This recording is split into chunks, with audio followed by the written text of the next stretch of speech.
What up, Ticket? Yeah, I want to hear the fans, the disrespect with the title. I want to hear the fans respond to this. I want to hear the fans. Call in. I want to hear the fans. I want to hear the fans. Call in. Talk your shit. Because at the end of the day, why is he fighting Green? Why is he scheduled to fight Green Machine over Kell Brook? The disrespect. Find me an A-level fighter on his resume. Talking about disrespect. Find me an A-level fighter on his resume. The disrespect. Call in. Call in. Call in.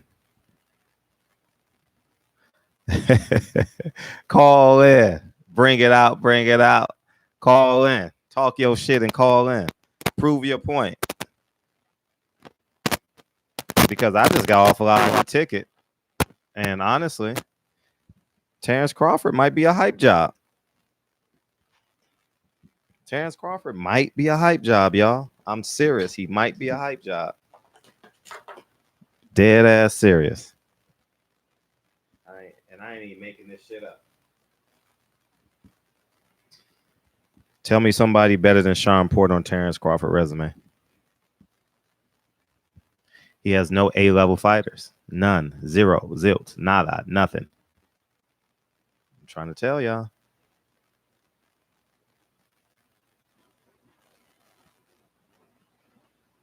All right, let's see if it comes to 512. Shoot your shit. What it do, Barber? What it do, King? Who this?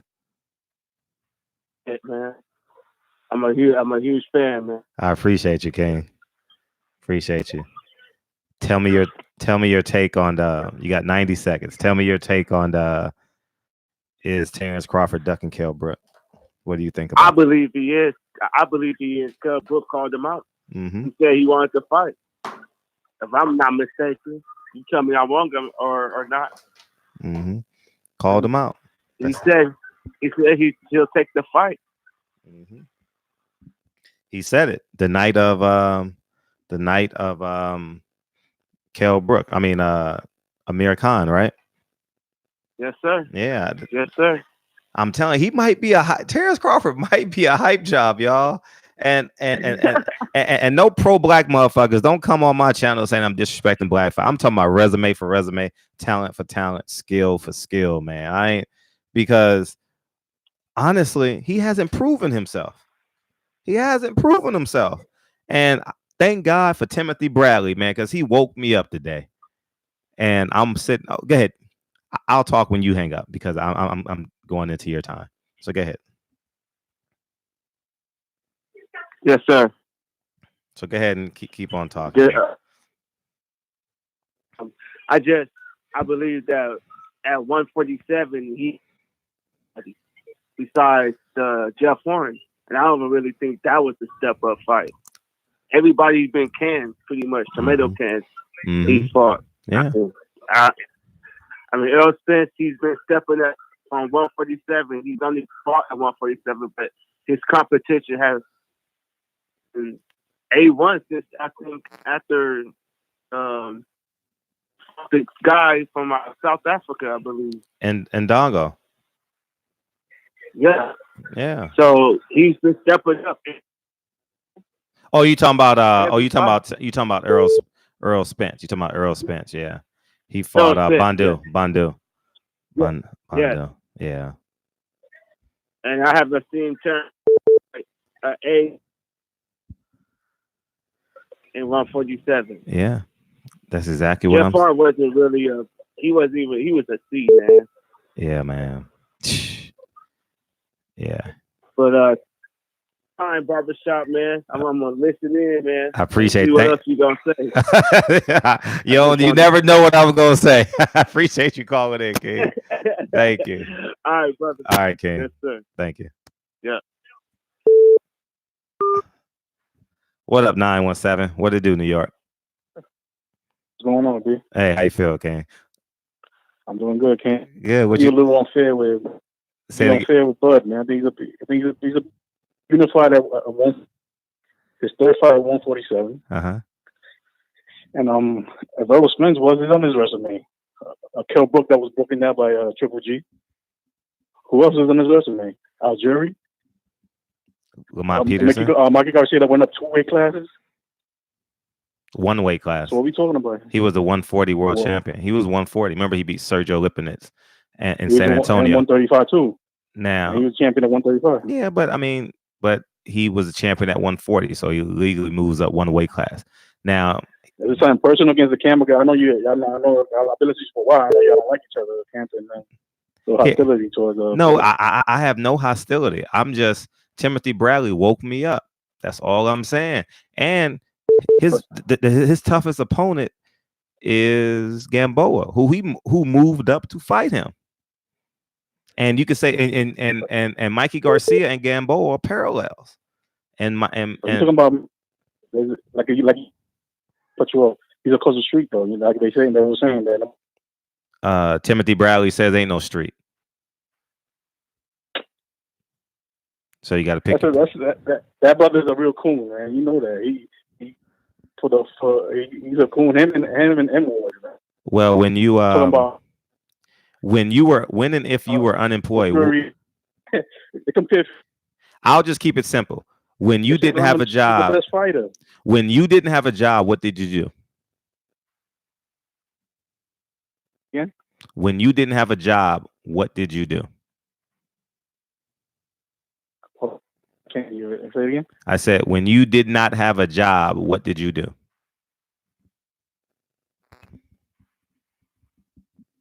Tell me I'm sorry. You can't hear me? Okay. I said, when you didn't have a job, what did you do? He hung up. Okay. 469, what's up? Yeah.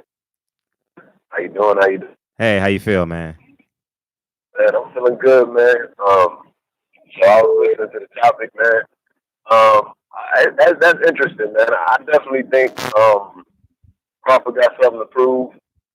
But I don't know if he's a hype job, man. I mean, he did fight Jeff Horn, which we can say what we want, but Jeff Horn did give Manny Pacquiao a good fight. Mm-hmm. You know, similar to Keith Thurman. Mm-hmm. You know, he had a chance to win it. Yeah, he doesn't have the names on his resume, but I mean, he is new to 147. So even at 140, give me a name at 140. Okay, I agree with the 140. I do. You know, I still think he has something to prove.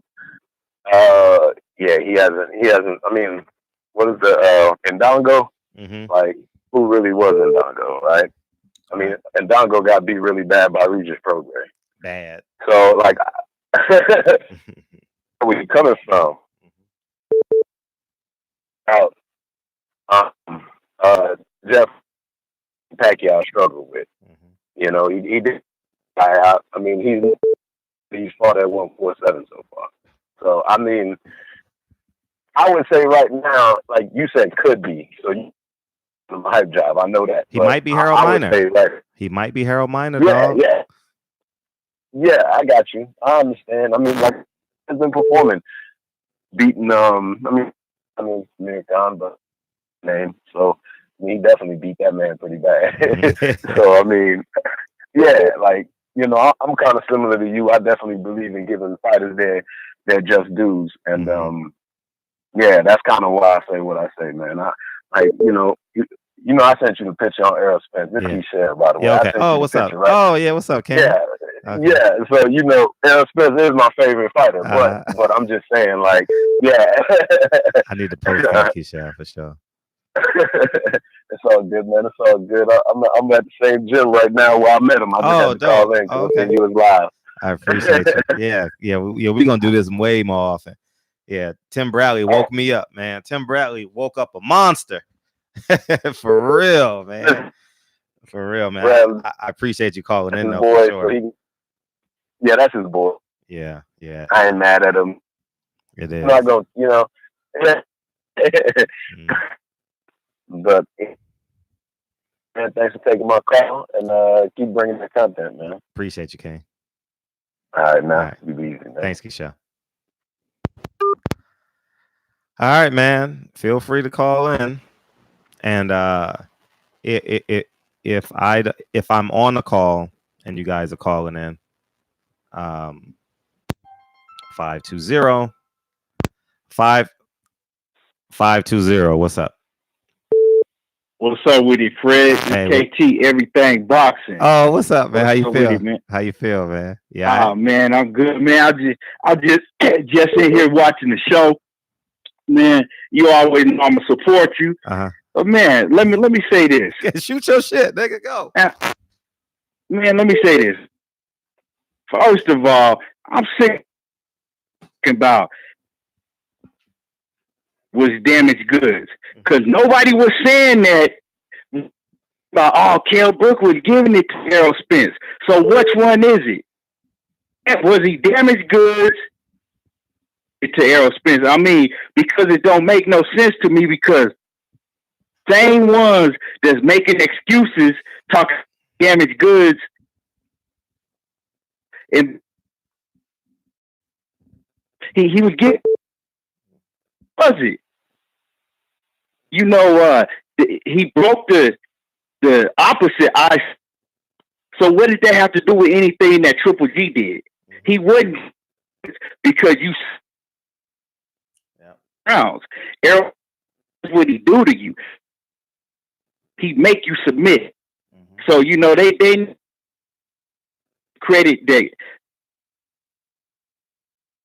about Kell Brook. I mean, you know, and it's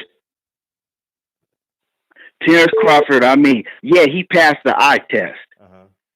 Eye test. We can see. Terence Crawford. He a great fighter, but fighter, because anybody can look against, you know, B level competition. He fought. Really, let's really break it down. Who had opponent to me? His best opponent was Gamboa. Opponent to me, Benavidez, because Benavidez was giving. Dude, everybody want to talk. Your connection. Everybody want to act like they forgot what Benavidez was doing before Benavidez's leg gave out. And I mean, obviously his leg gave out because he had no lateral movement. All he could do is come forward. I mean, what if there was Errol Spence in the ring with Benavidez? What would Errol have done to him? Oh man. Come on, let's keep it. Come on, let's keep it real. You know, just because you dude, you're breaking up so bad. Damn, 520, you're breaking up so bad. Everyone was complaining in the chat. You got to go to a better spot. And we're gonna go 90 seconds because the phone line is gonna be lit tonight. I already know. So call in 213. Go ahead and call in, man. You've been calling in the past 5 minutes. Call in now, and I can get to you. But yeah, hey, box fans, I appreciate the support. Thank you for the super chat, box fans. Appreciate you as always. Appreciate you. And but yeah, man.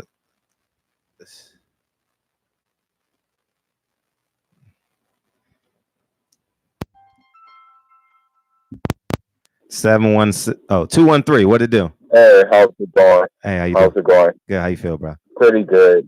To answer your question, ducking Kell Brook, and Bob Arum is helping him duck Kell Brook. The thing is this, and I don't know why this. I mean, logic would tell you to take this fight. If let's just put it in these terms. If who fought the guy to fight you, why wouldn't you fight the guy to prepare to fight the numero uno? Wouldn't that be a good test? The fact that it's the guy all that he can handle, and that wouldn't that be a good test to see where you're at and see if you'll Roll be up your ready windows. for the Roll up your window. Roll up your windows. what would be a good test to see, engage where your level is at?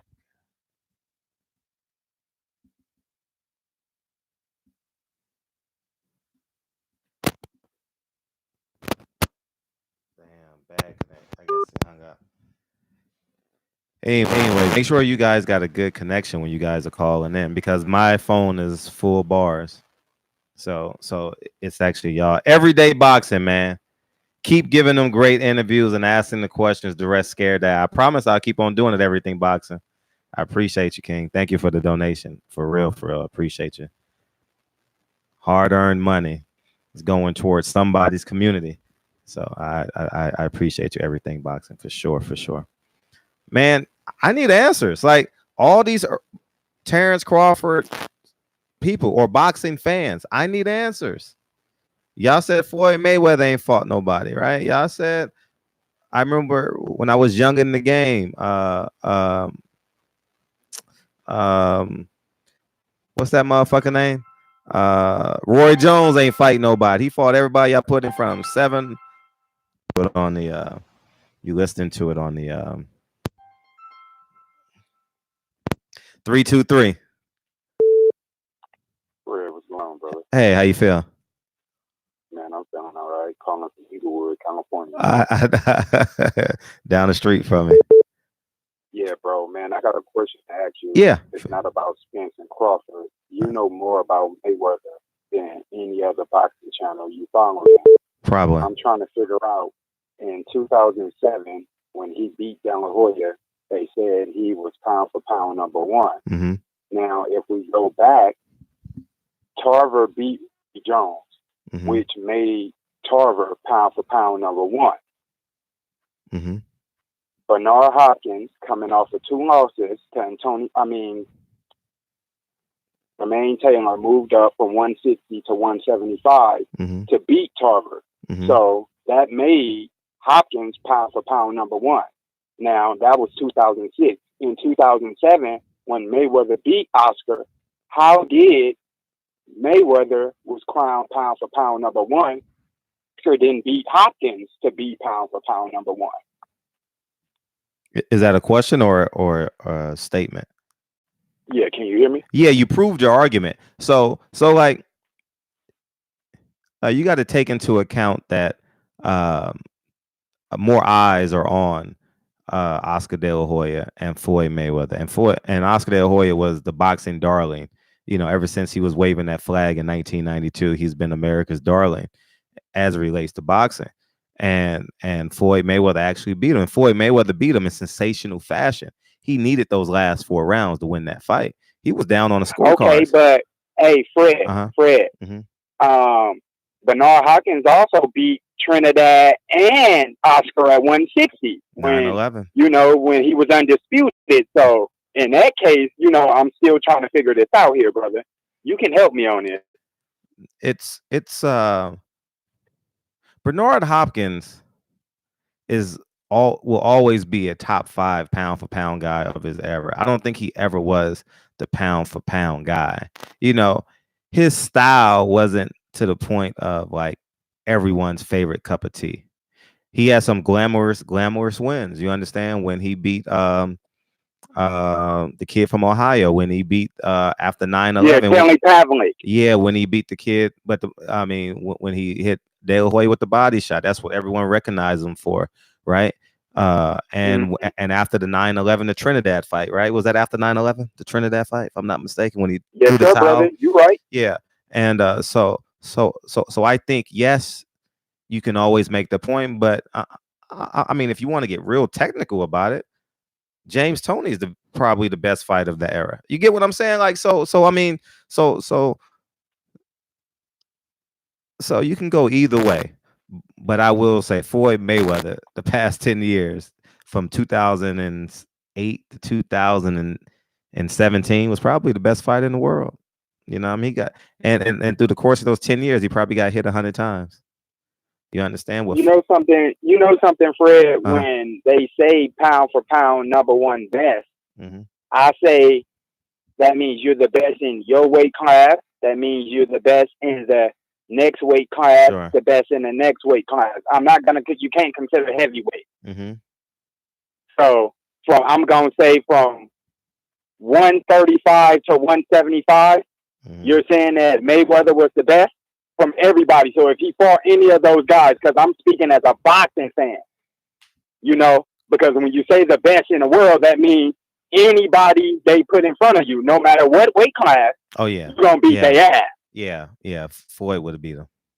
I genuinely believe that. From 2009 to like 2013, 14, Floyd was unbeatable. Like, I mean, for real. Like, who could beat him? I think the only person that could have matched him was Hopkins at 160. That would have been an awesome fight. Well, that's too much weight. But I mean, Floyd's last great fight was Canelo, maybe. The last couple of years, he was just better than everybody. You know what I mean? But in terms of like making people look amateurish, I would say Canelo. Floyd ruled from 154 on down, brother. You know, he was pound for pound king, you know, of that. Uh-huh. But you know, a lot of people when they saying that Mayweather's the best TBE ever. No, that's just a moniker. You know, I can't say, you know, he's better than Roy Jones. Oh, well, damn, he's better than Hopkins. Not many people are better than Roy fight in their weight class, and I don't think that he would have even fought those guys. Now you're making great points, but I don't think Bernard Hopkins beats him because I don't think he's offensively more diverse than Floyd Mayweather. Floyd can throw any punch at any time. You know, Floyd can start a combination with an uppercut if he wanted to. It takes a mastermind to beat a mastermind, and we know Hopkins and Mayweather IQ is damn near the same up in there, damn near. Well, let's play chess. We never saw it, so we just got to go to Fight Night 2020 or 2021. You're right, brother. You're right. You know what I mean? And you got okay. Appreciate you. Thank you for it, brother, too. All the time. For answering my question, brother. Thank you, man. All the time. All right. Yep. All right. Hopkins beat Oscar by KO via body shot. Floyd won against Oscar against split decision. Yeah, Donald, that's not comparable because that was his last great fight, and two, that fight was at 160 if I'm not mistaken. Help me if I'm wrong. All these things are starting to bleed in together with me, but I think that was at 160, and Oscar at 160 is way more fleshy. You understand what I'm saying? So because he's way more fleshy, he didn't train as hard. You get what I'm saying? So it's just my take on it. I appreciate the comment though. It is a big difference though. No doubt about it. All right, I'm getting your guys' call in. Feel free to call in. Oh, it was at 154. Hopkins and De La Hoya was at 54. Okay, well, he was a bit more fleshy. 154, you know. Oh, you guys in it. Yeah, it was 160. Okay, I thought it was at 160. Yeah. You know, I'm from LA, so I watch all the Oscar De La Hoya fights. You know what I mean? So feel free to call in, man. I'm dying to hear y'all arguments, man. It's a great conversation to have. Is Terence Crawford ducking Kell Brook? Kell Brook came across the pond to call out Terence Crawford. And Terence Crawford is like, they basically ignoring him. Like, nah, we don't want him. We'd rather go fight Green Machine. 734. 734, what's up? Where's 734? Hello? Hey, where's 734? I'm in DC. Oh, what up, man? So let me ask you this question: why do you think Terence Crawford ducking Kell Brook? Because he called him out, and that's the best opponent. So because he called him out, that means he's ducking him. Then I can make the claim that Errol Spence is ducking Bud. Listen, hold on, check this out. Sure. I know you know a lot about boxing. But no, shoot your shit. I know what undisputed means, right? You know what undisputed means, right? Yep. That means he had 4 of the main sanctioned belts. The last fight to do that was the dude that beat with Lomachenko. He did that at 35, right? Terence Crawford, right? No, he did that at 40. 40, my bad. You're right. He did that at 40. So Terence Crawford been in the game all these years, undefeated champion. But why people keep disrespecting him? Because Earl, this new kid on the block, and only people he beat was Kell Brook and Mike Garcia. And Mike Garcia is a true 30, 130, or 130 or 35. And if you really look it up, Earl Spence is a true middleweight. He fought 54 his first couple fights. If you people really know about Earl Spence, he's fighting junior middleweight. So I want to make like why everybody think Earl is this dog now all of a sudden. I'll say this. I'll say this. Everybody on. I ain't gonna keep cutting you off. No. We might as well have this. We got everyone on Terence Crawford resume doesn't make it past the 6th round against Earl Spence. Everyone. Well, Earl Spence? Yes, everyone. Don't make it past the 6th round. A lot of them fighters at 40, 35, you could make it. It's easy to make. I'm talking about 40 and 47. Like all those 40 guys are 47 now. 47 though. He just got to 47. Why? Hold on, answer this question. You know, double top ranked, so it's really hard to make a lot of fights. Hey, what sport are you good at? Tell me what sport are you good at? Huh? What sport are you good at? I mean, I don't know. You don't know what sport you're good at? Oh, what? Oh, I box. How do you know? But are you good at it? Do you think you're good at it? What you mean? How do I know? I just I'm good at it. I live in DC, little team, no excuse. I really box. I'm not. No. Follow me. Follow my lead. How do you know? Yeah, I'm listening to you. How do you know you're good at it? Oh, you go against the best competition. Should we end the call now? Okay. Should we end the call now? But who has Earl beat though? Come on now. Who has Terence? No, you called in defending Terence Crawford. Who has Terence Crawford beat? He beat Gamboa. Gamboa was undefeated. People act like Gamboa. Gamboa was bumped up though. Gamboa moved up weight classes though.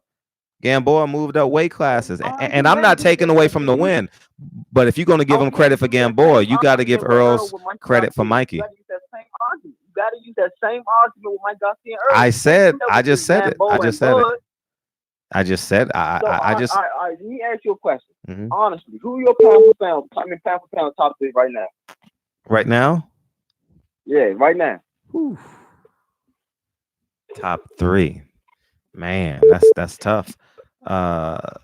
Earl Spence, top 3 in no particular order. I did have Terence Crawford in there, but honestly, after today, when I'm just I'm more the majority of the fighters he's fought never went on and became anything. Never went on and became anything beyond. What's up? A lot of dudes in boxing, like the best not fighting the best no more. It ain't like how it was back in the day with James Toney and Felix Trinidad and all the dudes where everybody had to fight everybody. A lot of dudes trying to keep that old. Like a lot of dudes want to see Tevin Farmer versus Tank. You're not gonna get that fight because promoters. And it's just a lot of stuff that go into the fight game that a lot of people don't know. You know about the fight game, but a lot of people in the chat don't know. It's promoters beefing. And a lot of fighters say they want to fight. They really don't want to fight because Floyd changed the game, but he hurt the game because everybody wants to keep that O. And if you ain't got that, niggas rather have an O than have a belt. Now that's how it is. It used to be you have a belt and you was solidified. Now it's having an O. Like the game changed, and Bud is calling out some of the best fighters. If he ain't really want to fight the best, then why would he keep saying he want to fight Earl Spence? Why would a lot of these dudes, Sean Porter and Pacquiao, and these dudes not trying to fight this man? That's why he ain't got no fight right now. I mean, answer this question because I gotta go after this, and I want everybody in the chat to answer this question. If he beat Kell Brook, what is he going to get out of that? People going to say he beat the old Kell Brook. He washed up. Earl Spence already beat him. And if he lose to him, because he can't lose, because Kell Brook is not no slouch. But if he lose to him, and then people like, oh, I told you he ain't the real deal. Like it's a low risk. It's a high risk, low reward type of fight. Like with Mike Garcia and Earl, it's like he ain't gonna win. If he beat him, people gonna say Earl already beat him. He already washed up. He been in wars. So what he going to get out of that fight? So let me tell you this: get nothing out of that. You want to see him fight Green Machine, or you want to see him fight Kell Brook? For real, I want to see him fight Earl. I don't want to see him fight nobody but Earl, so he could beat Earl. Okay, so how did Shane Mosley get the Floyd Mayweather fight? Huh? How did Shane Mosley get the Floyd Mayweather fight? Do you remember that? Nah, I'm only 18. I don't remember exactly. Oh, like, okay. the fight, Okay. but I Well, remember fighting. he and Bernard Hopkins jumped in the ring. How did Sean Porter get the Danny Garcia fight? Remember that? Oh yeah, he fought Keith Thurman. No. How did Sean Porter get Oh the no, Danny Garcia fight? They getting the belt, the WBC. No, he jumped in the ring belt. after he knocked out Brandon Rios. He jumped in the ring. Okay, that's how you mean. Yeah. Oh yeah, all right, I get it now. But So what I'm saying is, but answer the question though. What he gonna get out of that win? He gonna get out of that win? what is he gonna get out of the Green Machine win? You want a fat girl or a pretty girl? What I just said. Who you taking to the family reunion? Who you taking? Your fat side chick or your pretty main girl? Who you taking to the family reunion? The second choice. The fat side chick? Oh no.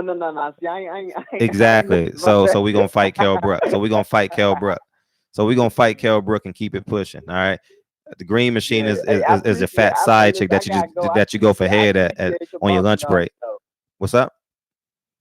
I said, man, I appreciate you. You guys, you know about the game. I don't think people give Bud his proper respect as being an undisputed champion. Is Bud Harold? I think Bud might be Harold Miner, dog. For real. I'm not making shit up. Oh man, that's crazy. He might. You don't know who Harold Miner is, so you 18 years old. Yeah, I probably don't. But listen though, like before I go, undisputed don't mean nothing no more. Undisputed don't mean anything no more. It means a lot. I'm talking about. Okay, then so why are y'all disrespecting this man like that? Like he wasn't an undisputed champion. He was the undisputed champion, but if you fuck for undisputed, hey, okay, I'll make it simple for you. I'll simplify. Since you're 18 years old, right? You probably fucking a lot right now. You probably freshman year in college. All right, now you told your boys, nigga, I fucked 4 bitches last week, right? You're like, nigga, for real?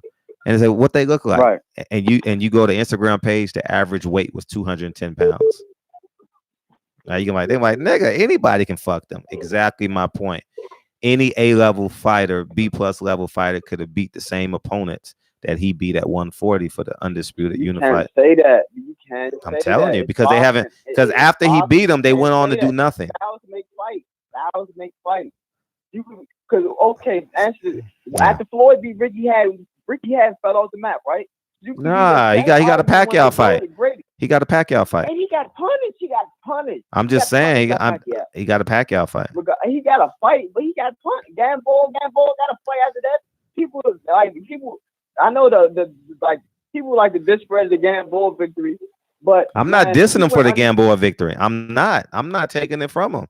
I'm just saying if you give him credit for Gamboa, you got to give Earl credit for Mikey. That's it. Bud's resume is better than Earl Spence, man. You got to. Oh shit! Bud's resume is better than Earl Spence. Who has Earl beat other than Mikey and Kell Brook? Who has he beat? Like really? Hold on. Victor Pascal was undefeated when Bud beat him. See, a lot of dudes don't even know who that is, but Victor Pascal was undefeated and he had 2 belts at 40, and people don't even know who that is. And Bud punished him. I beat him bad. I was there. That victory either. I was very impressive. He fought a big ass Jeff Horn. It was very impressive. It was very, very impressive. They actually compared him to Floyd Mayweather at the end of that fight. But like I said, is he Harold Miner or Kobe Bryant? We don't know. That's all I'm saying. Appreciate the call, man. You've been on the phone 10 minutes, man. All right. Enjoy your side chick, King. Enjoy. All right, man. All right.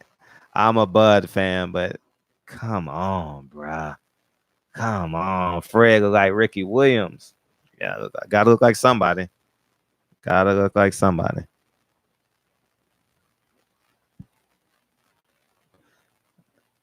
Waiting on this call to come through. It's not coming through. I'm getting double calls. Wait 1 second.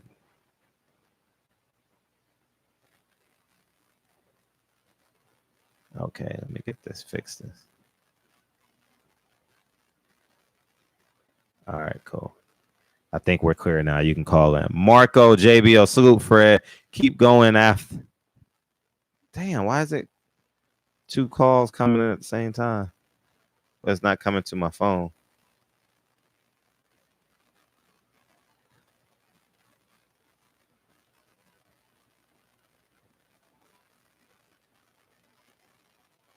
All right, now I think we're good. I hung it up. I don't know why it's not coming through. I see it, but it's not coming through on my phone. I see all y'all motherfucking calls coming in for real. No lie. Let me get to the super chat. Salute, Fred. Keep going after these hoes in these interviews and videos. I see you going hard, but haven't fought anybody. We'll remember. We'll remember in 20 years. Appreciate you, Marco Jabo. Appreciate you, man.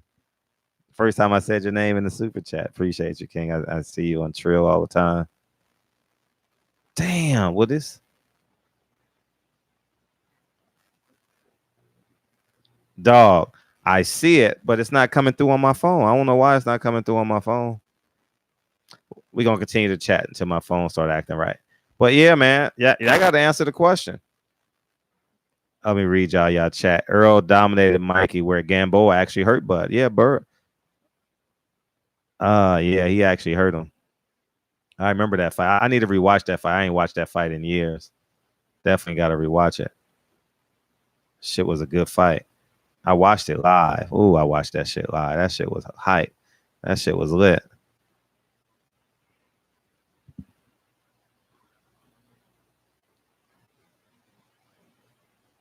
Dog, I don't know why these calls not coming in now. What the hell is going on?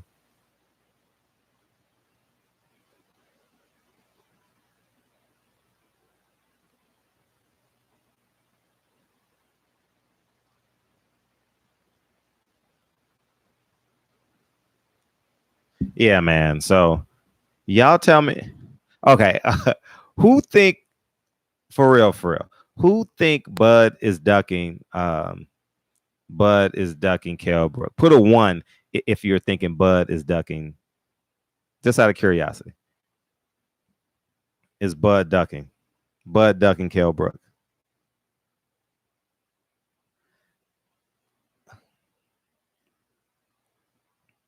Fred, what is pound for pound? Fred, you the black God, James. Thank you, James Denny. A lot of people think he's ducking, dog. Bud ain't ducking nobody. Niggas for real. Niggas like, damn, like 1-1-1. Pharaoh game. 1-1-1-1-1-1-1. Y'all, this is real. This is real spill, man. People think he's ducking. People think he's actually ducking. I'm telling y'all, man. Man, I don't know why these calls not coming through.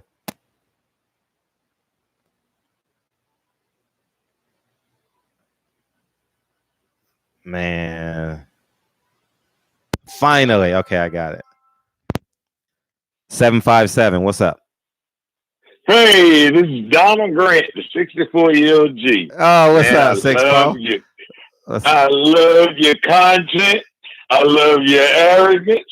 I love everything you say, man. And you know, you're a cool dude. I watch Barbershop Conversations daily. Oh, and that's how I got introduced to the LDBC. Yes. So I wake up early in the morning and watch you guys almost 18 hours or more a day. Damn, 18 hours. That's love, King. That's love. That's love.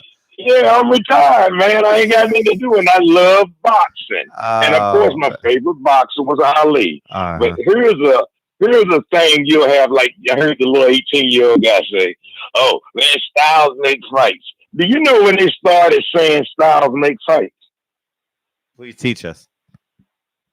When white guys started fighting black guys way back in the day. You know, like the Jack Johnsons. Yeah. So when I hear somebody say that, I always laugh. I'm like, I hope you know what you're saying and you can explain your way out of that styles make fight. Now, I'm the one that says he's 32 years old and it's too late to start fighting guys bigger than you. I mean, he's going to fight them. And then when the guy said, what is he going to get out of fighting, what's the guy named Kell Brook? He going to get paid. That's what he going to get. Shit. He's going to get a level of respect. Yeah, that too. And even if he get beat, you know, it ain't nothing, man. Ain't nothing wrong with a 0, man. Ali was the greatest to me. And he had a few losses, but he lost. But we know about all that. But I'm telling you, I've never seen anybody like Ali to Earl Spence come along. This guy got a distinct look in his face, and I went and saw about 3 of his fights in person, and the Charlos, and I saw him at what's the Juniors in Brooklyn. These guys are so accessible and so nice, but when they get in the ring, they turn into somebody else. That Earl Spence is something different, and he did go to a fight where Bud was drove by himself, and I think you remember, I saw it on YouTube, where Bud said, yeah, I walked before you. Earl said, man, go ahead. I came here to see you. This your event. This ain't my event. Yeah. And he told him, he said, man, you too little. He's going to punish you, and I'm going to knock you out. He did. He said, you too little. He said, you too little. He did. He damn sure said that. And he basically punked him. Now, I'm telling you, and I know the man got skills. Bud got skills, but he's 32 years old, man. He's 32. And when they say, well, Earl's about 28, but Earl is a young 28. I've seen guys hurt Bud, which brings that monster out of him. But I've seen him, fight the guy with one leg and stuff, but no, he hasn't fought anybody. I love him because he's a brother. I love boxing, but I ain't seen nobody excite me like Earl Spence since Muhammad Ali. Now, when the Leonard era came up, that was a golden era. There was a lot of fighters in that era. But I mean, all we can do is sit back and wait. But these guys have been ducking Earl Spence, man. And I don't blame them. I would duck his ass too. I would duck him. I don't think Mikey Garcia has recovered. Great point. I don't think Mikey has recovered either. I don't think he's recovered. That man took 340 or 50-some punches. Speak on and it. he didn't try to knock him out. He said, I'm going to punish you. I'm going to box you. I'm going to punish you. Yeah. Now he said he's going to punish Porter, and I'm going to knock you out. And that's what he's going to do. Them body shots. And if he get a referee like he had against Mikey Garcia, Porter in trouble, because that man that was referee and Mikey Garcia fight act like he didn't care what happened to Mikey. Yeah. I said, God, look at you. So yeah, man, thanks for getting my call. And yeah, I'm down here in your hometown. I know. What city? I was going to ask you. Chesapeake, right near Portsmouth. Yeah. Portsmouth on Frederick Douglass. You know where my family is? Up near that area, Military Highway. Okay, I'm gonna tell you where my old house is, where I grew up at. I'm getting goosebumps thinking about it. Frederick Douglass Boulevard in Portsmouth, right across from the railroad track, right next to the veterinarian, is my house right there on the corner. Get out of here! Where I grew up. Know exactly what you're talking about. The house on the corner. Wow! I grew up. My family grew up in that house. Yeah, right there on the corner. Yeah, that must have been a long time ago. Huh? Yeah, I wish I would have had the money to buy it, you know what I mean, because it was so inexpensive. But, you know what I mean, when the grandma and grandpa die, you know what I mean, it's, you know what I mean. Look, I remember you telling that story. I've been watching you, man, for about 3 years, and I just watched patiently and listen. Thank you. Yeah, been watching you guys, man. I wish I would have bought it. Yeah, I wish I would have bought it. Yeah, man. Yeah, but, you have that. You have the memory. Have the memories. Yeah, you're right. You have the memory. It ain't going nowhere. And I don't know how you went from Virginia to New York to California. So yeah. I went down every summer to Virginia, Portsmouth. Yeah, Portsmouth, Virginia. Yeah, I heard you telling the stories. I can tell just my about every story you told. Yeah, my grandfather and grandmother's buried in the back, behind the house.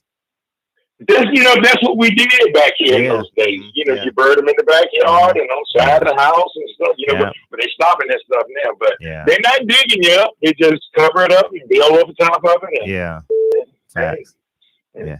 I'm sure we're buried on top of some Civil War people around here. So. Oh, for sure.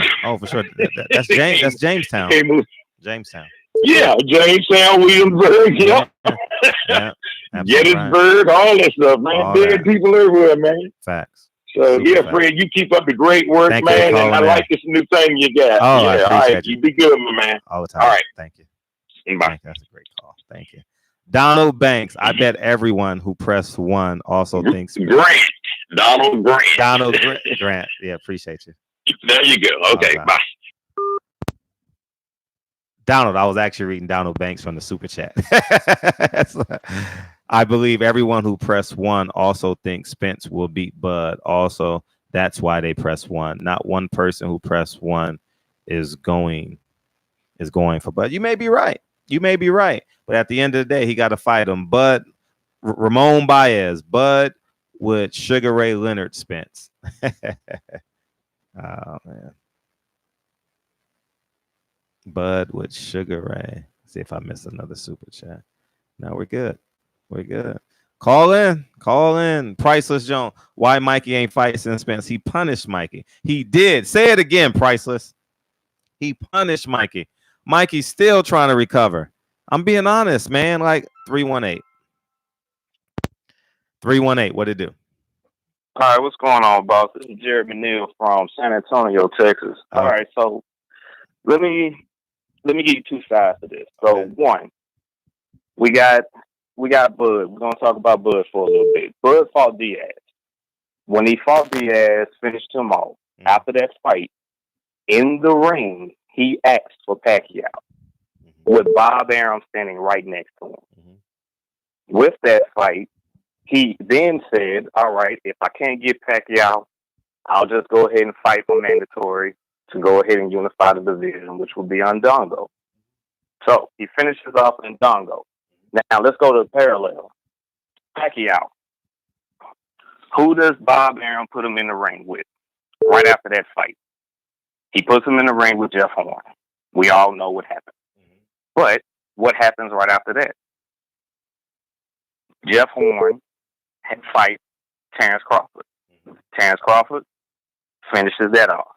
Now, that's one side I want to look at it because nobody's talking about Bob Arum. I don't think Terence Crawford is running. I think Terence Crawford wants to fight these guys, but I think Bob Arum wants to save his gooses because he knows if he loses them or someone takes an L, hey, what does he have? What leverage does he have? So that's one side of it. The other side of it is I hear people saying he's ducking. He's ducking. He hasn't fought anyone. We're talking about 140 to 147. If you're going to say, you said Harold Miner, here's a boxer that he will make a good comparison to that had to come through the ranks just like he has. And that would be Adrian Broner. And the reason I say that is because you go back and look how Broner went up. He then fights Paulie Malignaggi for the belt. All right, same thing. We're looking at Malignaggi and Horn. Pretty much the same thing what I'm looking at here. Then what's the next thing that happens? He then fights Maidana and gets knocked the fuck out. So if we're gonna say he didn't get knocked out, he got knocked down a couple times. Well, he got knocked on his ass a couple times in the fight. So if we're gonna say that there is a comparison, it could be an Adrian Broner career to where it could be fool's gold. But we don't know that yet because, again, with Bob Arum trying to save his gooses, I'm still waiting on the Pacquiao-Crawford fight because Crawford really wanted that fight. So I'm not going to spend too much. Exactly. And that's my point here. So we can easily say that, yeah, he ducking Kell Brook, but let's go back. If he beats Kell Brook, then what? All right, that looks better than what Sean Porter has done because of what happened with Porter and Brook. So, again, it's different parallels. It's a lot of different ways that you can go with this. I'm a boxing fan. I love to watch boxers fight. So, I want to see Crawford and Spence in the ring. It'll be great for everybody to see that. But I think this comes back to the business and what's going on behind the table. Sure. And I think a lot of this that is going on is that these promoters are not on the same page. Sometimes I wish boxing was like the UFC. You don't have these people in the middle. These guys just have to get in the ring, fight each other, and we see who's the best. But again, man, I appreciate your time. I'm not going to stay on the line long because I know other callers are coming in. But I just wanted to make that point, man. I appreciate you. All the time, King. Thank you. Already. 619. Shoot. My man. What's up, San Diego? What's going on, man? I know you recognize this number because you recognized it the last time. You told me I had a beautiful number. I know. 90. You know, yeah. Man, listen, man. Y'all got to be careful. You got to know. Not y'all. You got to be careful with this, man. Listen. Spence ain't ducking. Spence ain't ducking Crawford. Crawford ain't ducking Spence. It's a 50-50 fight. Now, if you ask me, who do I favor? I favor Crawford. I give Crawford maybe 2, 3, 4, 5%. I favor him, but that don't mean that I'm ignoring the attributes that Spence brings to this fight. If Spence and Crawford was to fight, and if Spence was to win, I wouldn't be surprised. I wouldn't be surprised. But it's just like with Charlo and Canelo. I favor Charlo. If you was to ask me who do I favor, I favor Charlo. But if Canelo was to win that fight, would I be surprised? No, not at all. Look, it's this post that's on Facebook, right? And it's talking about the difference between Money Mayweather and Pretty Boy Floyd. The difference is Pretty Boy Floyd was a fighter. Money Mayweather knew how to win fights the easy way. Money Mayweather was a professional fighter. Pretty Boy Floyd was a hungry fighter. You see what I'm saying? It's a difference. So, to me, and just go back and look at it because not you, y'all. All of y'all except for 78. He's slick with it though. He stays neutral. But you, Ticket, and Black is y'all. It ain't no. You know who y'all riding with. You know what I'm saying? But at 135, Mikey fought at 135. 140. He beat Sergio. He had one fight at 140. And then he moved up to 147 and got the hell beaten out of him like he was supposed to. And like I said in my previous phone call, I told you before, Spence was supposed to do that to him.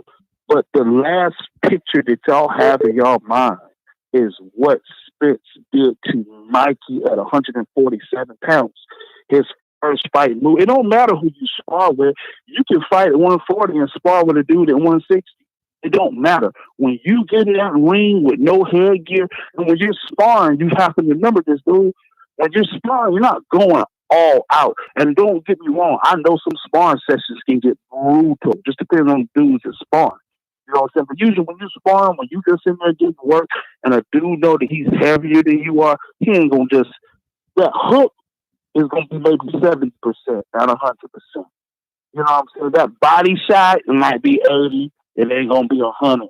You gotta realize this all. You know what I'm saying? When you sparring, it's just like scrimmaging in basketball, scrimmaging in football. It's the same shit. You know what I'm saying?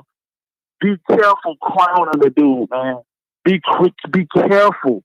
Be careful when you clown the dude, because if Spence is to lose, and they don't even have to come against Crawford, if he's to lose, y'all gonna go crazy, man. But he can win. He can win. Like I told you, if Spence beats Crawford, I wouldn't be surprised. It wouldn't be a shock to me. But who do I favor? Look, Crawford is the last dude that I've seen. Who's the last champion? Who's the last unified champion that I've seen? Just a switch hitter. They can fight lefty or righty, unified. Marvin Hagler. That's the last one. That's a switch hitter. They can fight off of both sides with power. But it seems like, guys just ride it. They nullify that. They don't say that, hey, that dude's a unified champion in 140. He can fight off the left side. He can fight off he's a smaller dude, yeah. Just like Floyd was a smaller dude against Canelo. Beat the hell out of him. You know what I'm saying? Crawford can fight, dude.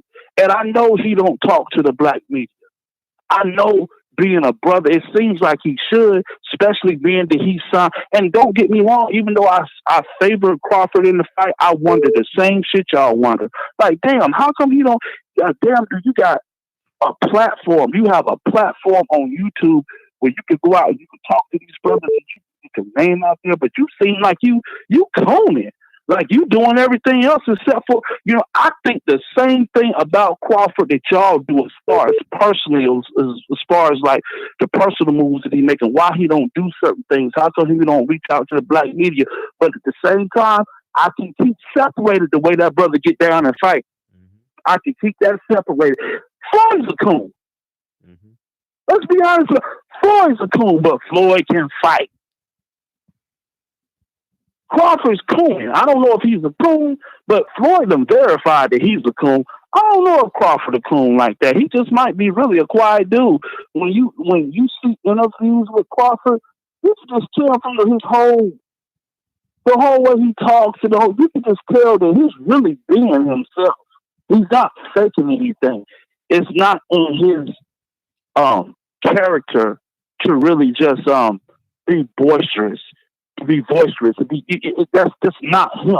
So you could just tell why he don't reach out to the LBDC, why he don't get on more I don't know, but it don't separate the fact that nigga can fight, dog. Yeah, he can fight. He can fight. He can fight, dog. Crawford can, Spence can fight. All right, show Spence me. Can fight. Show me. And tell Crawford to show me. Wrap this shit up. Tell Crawford to show me. Go ahead. Wrap this shit up. To show you what? What does he need? What to show you what? That he can fight. Show me. Fight Kell Brook. He done showed you that he can fight. Stop ducking Kell Brook. Stop ducking Kell Brook. Matter of fact, Mikey done showed you he can fight. He just can't beat Spence. Mikey can't beat Spence. Mikey can't beat Crawford. Well, I don't even think can Terence, can Bud beat Kell Brook? That's the question of the night. Show me. Then this is the thing. Now check this out. You said you're a boxing fan. Why are you watching football? This is what y'all really want to know. Can Bud beat the Brook that Spence beat? That's what y'all want to know. Can Bud, if it was Bud in the ring instead of Spence, could he have beat that same Kell Brook? I don't know. But can Bud beat the August 2019? What's this? Sunday? What's this? Sunday, August 18th? Can Bud beat the August 18th, 2019 Kell Brook? Probably. Because it's not the same Kell Brook. And that's just real. No matter who you're going for, that's just real. Okay. I mean, could he beat this Kell Brook right now? Probably. But it's not going to be an even barometer. Gotcha. Just because he gets in the ring with the same dude don't mean that he's fighting the same dude. I got you. You see what I'm saying? I got you. You know what I mean? It's just like you meet guys from high school, right? Guys that you was cool with in high school, and they was a certain way. And then you run into them 10, 15 years later. That ain't the same dude. Right. That ain't the same chick that you knew in high school. She's a different chick now. Like, damn, who's this bitch? Yeah, like, who? You know what I'm saying? It's different now. 3 kids. Yep. You know what I'm saying? Yeah, you know what I'm saying? It's a different Kell Brook. So let's say Crawford was to fight Kell Brook in December. Let's say Crawford was to fight Kell Brook. That's what we want. And let's say wrap up this call. Right. You know how many people calling in since you've been on the line? Wrap up the call. I got all these. They ain't got nothing to say, man. They ain't gonna be real. I gotta give the call back in later. I'll be on for a minute. All right. Appreciate you. For sure. All right. 862. Go ahead and call back in. You've been calling for a minute. Go ahead and call back in. This shit is fun, y'all. Hey, this Earl Spence Terence Crawford conversation wake y'all niggas up. 2 o'clock in the morning, 3 o'clock in the morning on these calls. Fred full of shit. How the fuck he think Bud Crawford ducking Kell Brook? Kell Brook ain't that good. That's the point I'm making. We gotta see it. Terence Crawford might be Harold Miner. Terence Crawford might be Michael Owakandi. I'm telling y'all niggas, man, I ain't seen it. Subwoofer, Free Smoke Jr. all day and every day. I'm with all that shit. 702, you calling back in? What up, 702? Hey, Fred, this is Mike from Vegas. Grew up in the Willowbrook area. Oh, okay. What's up? I just want to touch on a few things about Earl Smith. People don't understand, man. Yeah, I think you understand it more than anybody else. The IBF has a rehydration clause. Earl said itself that when he rehydrates to 152 or whatever it is, he still dehydrated. He still don't feel the same. Does that still apply to a unification match? No. So now he can come in what he wants to come. He about to steamroll every last one of them dudes, though. I'm telling you. And when he go up to 54, they better watch out. He does steamroll them too. You know, people have selective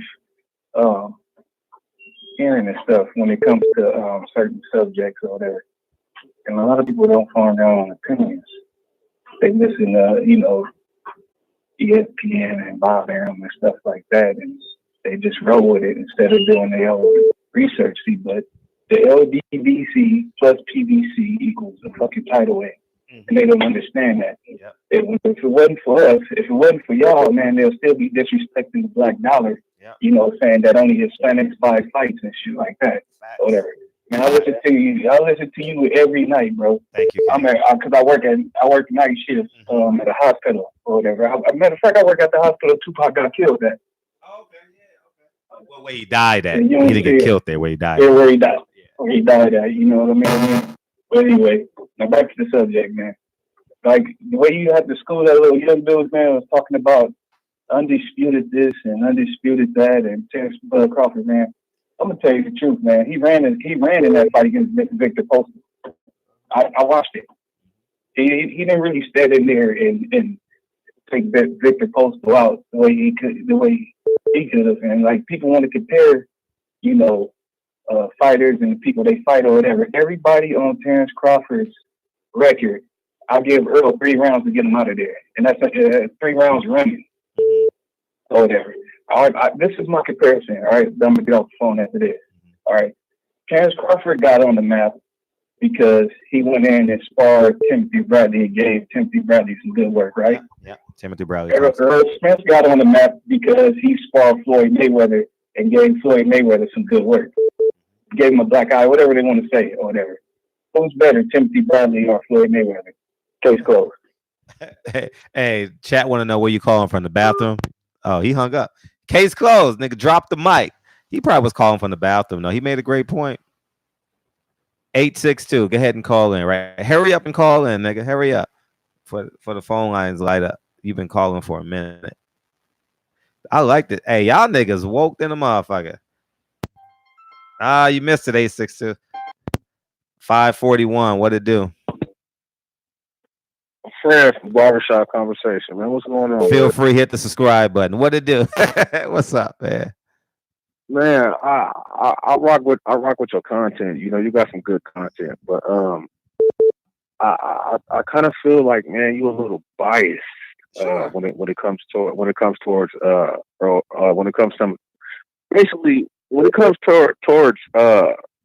Spence and Crawford. Like anybody who speaks against Spence, like you will immediately make a video and try to downplay him. Bro. Oh, hey, bro. Hey. Timothy Bradley said what he said. Nigga, you made a video in like 20 minutes. I'm supposed to because y'all waiting on it. Hey, but my whole thing is, bro, why do you not give Terence Crawford the respect he deserves? Like, let's be real, bro. He started off at 130, right? 135. He went to 135. He went to 135. Then he went to 140. Then he went to 147. Stayed undisputed. You know what I'm saying? Undefeated. Not undisputed. He stayed undefeated. You know what I'm saying? He got belts in every single division, right? He got two belts in every single division, right?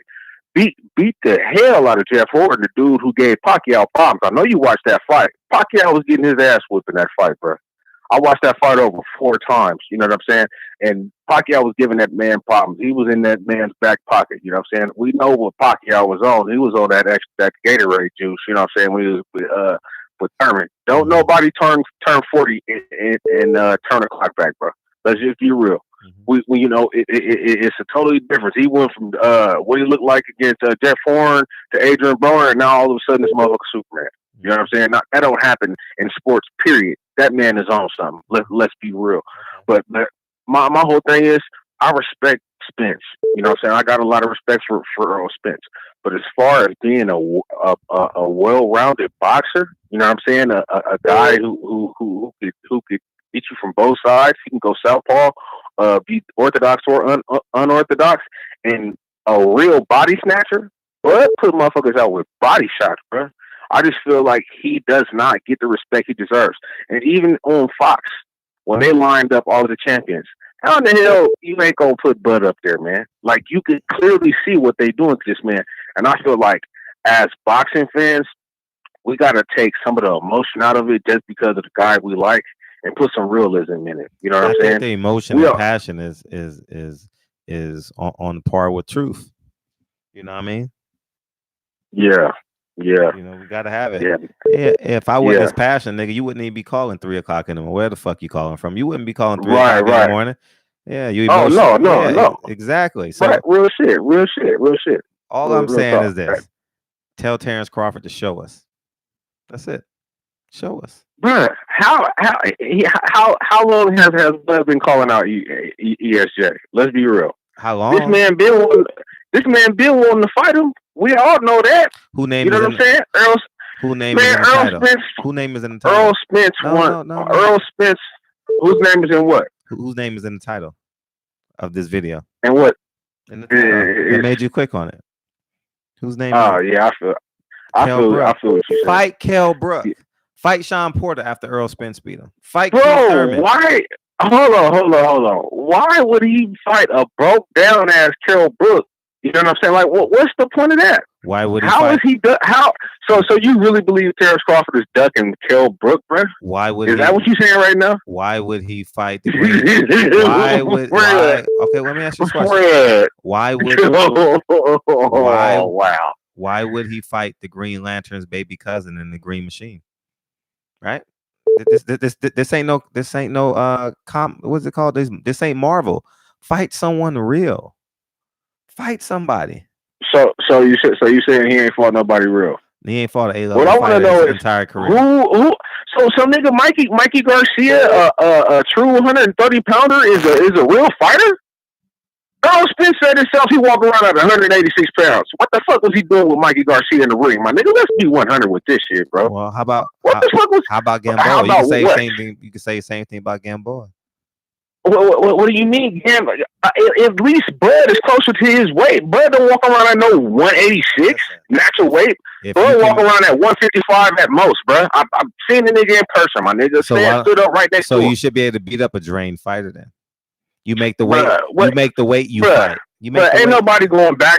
Ain't nobody going backwards to fight Kell Brook. You know what I'm saying? The man weighs about 175. Bud weighs about 175. Bud don't weigh no damn 175, bro. Let's be real. You know what I'm saying? Errol Spence walking around. Errol Spence walk. And this is my thing. Bud moved up three weight divisions. What is Earl Spence's natural weight division? Wasn't it 154? That's water. This nigga moved down. That's water. This nigga under moved the bridge. down, bro.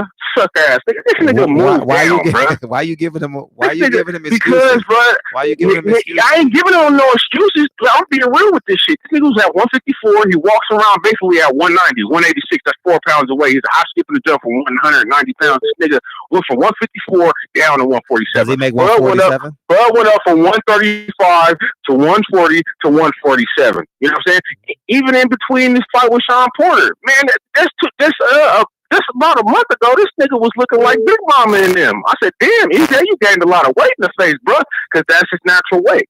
So you basically damn near killing yourself to drop down to 147. Well, how about you stay up there at 54 in the 60 and fight Boo Boo in them? If you so real. How about Terence? Come on, man. How about Terence? Come on, man. No. Bud that moved up 3 divisions. The topic of Bud that moved up 3 divisions. The topic of conversation is you're deflecting. We got to call a spade a spade. I'm not deflecting. I'm not deflecting. Bud is not. Bud is not. He has to fight. The argument of the night. Listen, no. The argument of the night. So you got. Isn't there such thing called mandatories? Isn't there such thing called mandatories? So the next fight he's fighting is mandatory. Can we debate the topic at hand? Can we debate? That's what I'm trying to do. His next fight is a mandatory. The WBO So the WBO, the you know what I'm saying? They basically he has to fight. The next fight is a mandatory, bro, and that's not Kell Brook. I know that. So, okay, then. So how can you say he's ducking him, bro? Listen. Okay, now. I don't know when his mandatory expires or when he has to get it done. I don't know that to be true. December 2nd. That's when he's fighting his mandatory. Bomac just came out and said it. I mean, you was right around Bomac when he was doing the interview. December 14th. Now, what I'm saying, all I'm saying is this: the topic at hand is, will he fight Kell Brook? So that's not okay. We're not talking about Earl Spence. Answer why. Because you know I was keeping that shit real with that subject. I'm not. But answer me why. Maybe we'll bring that up tomorrow. Maybe have another topic about that tomorrow. Okay, all right. So why would he fight a mandatory and then fight busted, broken down ass Kell Brook, who ain't gonna bring nobody who would want to watch that fight? We already know what would happen. More people would watch that. We already know what would happen. We already know what would happen. How do we know that? Butter beat the shit out of Kell Brook. Let's be real. Last year, the University of Virginia beat the shit out of Kell Brook. Last year, the University of Virginia lost to a 16 seed. All right. June 1st, Andy Ruiz beat Anthony Joshua. Japan, 1990. This nigga is really trying to make me believe that Kell Brook. I'm not trying to make you believe. I just asked the question: is he ducking him? I didn't say he can beat him. Fight somebody. Why would he? Why is he ducking? Kell Brook is not even in the Hall of Fame. Show me a future Hall of Famer on Terence Crawford resume right now. Show me a future. Who's a future Hall of Famer? Bro, Sean Spence got a way better resume than your boy ESJ. Like Bomac said, man, you got them Earl Spence draws on, man. Let's be real. Come on, Fred. I love your content, bro. But you got the Earl Spence draws on, bro. Come on, man. And you have on Terence Crawford's what? Shit. If you want to call it that, yeah, I got on some socks and draws. Oh, okay. I got on the Bud socks and draws. Okay. You feel me? Okay. You know what I'm saying? But what I'm saying is, why? How can you say, all right, so he fights his mandatory, right? And then he goes to fight a guy who ain't fought in basically 2 years, who then got beat his last 4 fights, and is not even ranked in the top 10 in welterweights. The top, and you know what I'm saying? You're going around the top. So you got to be able to debate. I'm not going around. I'm not going around the topic. You're saying Bud fighting. You're saying Bud fighting Kell Brook, right? So what I'm saying is, if Bud fights his mandatory, which you said, I heard December 2nd, but you said December 14th, right? So if he fights his mandatory, right? Why would he go and fight Kell Brook, who is not even ranked in the top 10 in welterweights? You know what I'm saying? And lost his last 4 fights. So what the fuck service would that do him? So how could he be ducking him? Who's lost his last? He's only lost 2 fights.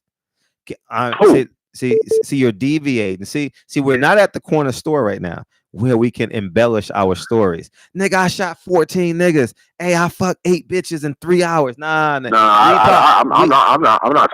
I don't do that. I'm not embellishing nothing. The question of the night is, we're just answering one question. So I just answered your question, bro. I said so after he fights his mandatory, why would he go fight Kell Brook? And Kell Brook is what is Kell Brook gonna do for him? Is Kell Brook ranked in the top 10 right now in welterweights? Is he? He should be. Because I can name 12 motherfuckers who've ranked over him in the welterweights right now. So I know he's not in the top 10. You know what I'm saying? So why would Bud go do that? Just tell me that. Why don't Bud fight his mandatory? Sean fight. You know what I'm saying? EJ, and then after they fight, nigga, you fight Bud. Period, point blank. Like, come on with all of the fuck shit. You talking about this man going to fight somebody who's not even ranked in top 10 in the welterweights. Don't nobody want to see that fucking fight. That's going backwards for Bud to fight that nigga. So that's what I just answered your question. You said I'm deflecting. No, nigga, I'm keeping this shit 100. Why would he go fight somebody who's not ranked in the top 10 in the welterweights and ain't won a fight in I don't know how many years? It's been at least 2. So why would he go fight that nigga? What is that going to do for him? Let me see. That's like me saying, why don't Bud go fight Jose Benavidez? I mean, Benavidez is at least ranked in the top 10. You know what I'm saying? At welterweights right now. So I mean, come on, bro. Like that's what I'm saying, bro. That's where the hypocrisy comes in. Benavidez is not ranked in the top 10. Okay. He's not. No. I bet he's ranked higher than Kell Brook, bitch ass. I know that for sure. Well, you know what I'm saying? But matter of fact, well, you got a computer right in front of your face. Why don't you look up the rankings right now? See if Benavidez ain't ranked in the top 10. He's not ranked. So well, but where's Kell Brook at? All I'm saying is this. Oh, see, look, you don't want to answer. Where's Kell Brook at though? All I'm saying is this. See, hear me out. That's what I'm saying, bro. Hear me out, and then we gotta get off the phone because we got the call. All right. Now, is Kell Brook better than anyone he's ever fought at 147? Yes or no? Kell Brook is not. Kell Brook in his prime is not better. It's not better than Amir Khan. I didn't ask you that. I said to date, right now, is Kell Brook better than anyone he's fought at 147? Who's better than Kell Brook he's fought at 147? Amir Khan. I just said it. Amir Khan right now is better than Kell Brook? Yes. Kell Brook ain't won. I knew you were crazy. Come on, man. Let's be real. Let's be real with this, man. Let's be real with this. All right, Fred. All right, man. Appreciate you, man. Call in tomorrow. Call in. I need call in. 86. Finally, 862. What's up, man? Yeah, we said. Where are you calling from, by the way? Barbershop. What's going on? North New Jersey. Oh, okay. Yeah, man. I've been a long time following you. 78 12. Thank you, man. I appreciate you. All right, topic at hand. Shoot your shit. All right. So first, I don't think Bud is ducking Kell Brook, but I do think Top Rank they ducking Kell Brook because they know that's not an easy fight for Bud. Mm-hmm. Before Earl fought Kell Brook, people said that the toughest opponent that Earl had to face in the division was Kell Brook. A lot of people forget that, even after his loss against Triple G. Now, when you bring up Earl Spence's resume and compare it to Bud, a lot of people, they don't really understand when you tell them Earl smoked him in like 5 rounds. Mm-hmm. Now, when you look at Earl Spence's resume, I think Bud versus Mikey Garcia would be a good fight. Earl versus the Lamont Peterson. I mean, not Earl, Bud versus Lamont Peterson. Yeah, Bud versus Kell Brook. That'll be a good fight. People looking at Kell Brook like, you know, he's some type of bum. He lost to Triple G, which he shouldn't have never fought him, and he lost to Earl Spence. Now the thing with Top Rank, when I look at Top Rank, they like to keep fights in house. So, you know, I think Bud to fight anybody. Mm-hmm. But I think with Top Rank, they looking like, okay, we're not gonna come out of our budget and fight Kell Brook unless it's a pay-per-view fight. People forget that once he won his last fight against Amir Khan, I don't think it did good pay-per-view numbers. So Top Rank was saying like, look, we're not putting Bud back on pay-per-view unless it's against Earl Spence. Now with Al Heyman, he's able to send his fighters to different, like, you know, if his fighters fight on the Zone or his fighters fight on ESPN, that comes out of their budget.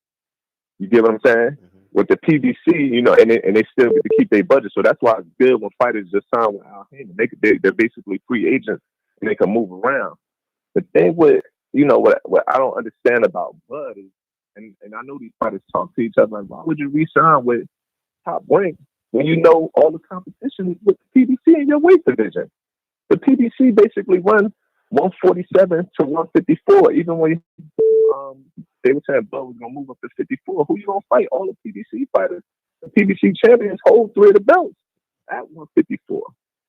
Now, Bud, he gotta, like, you know, and one of the problems I was talking to my boy about is that he got Bomac as his trainer and his manager. So I don't think Bomac see the things in the contract that Al Heyman would see.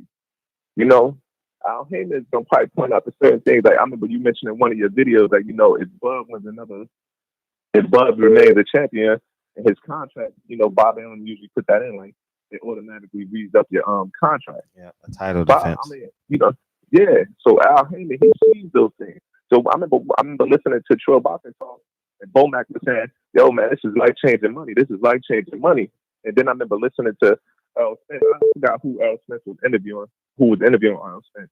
And he was like, "Yeah, I could have signed with Top Rank But me and my father was like, yo, we're gonna bet on ourselves, and we're gonna go with Al Heyman.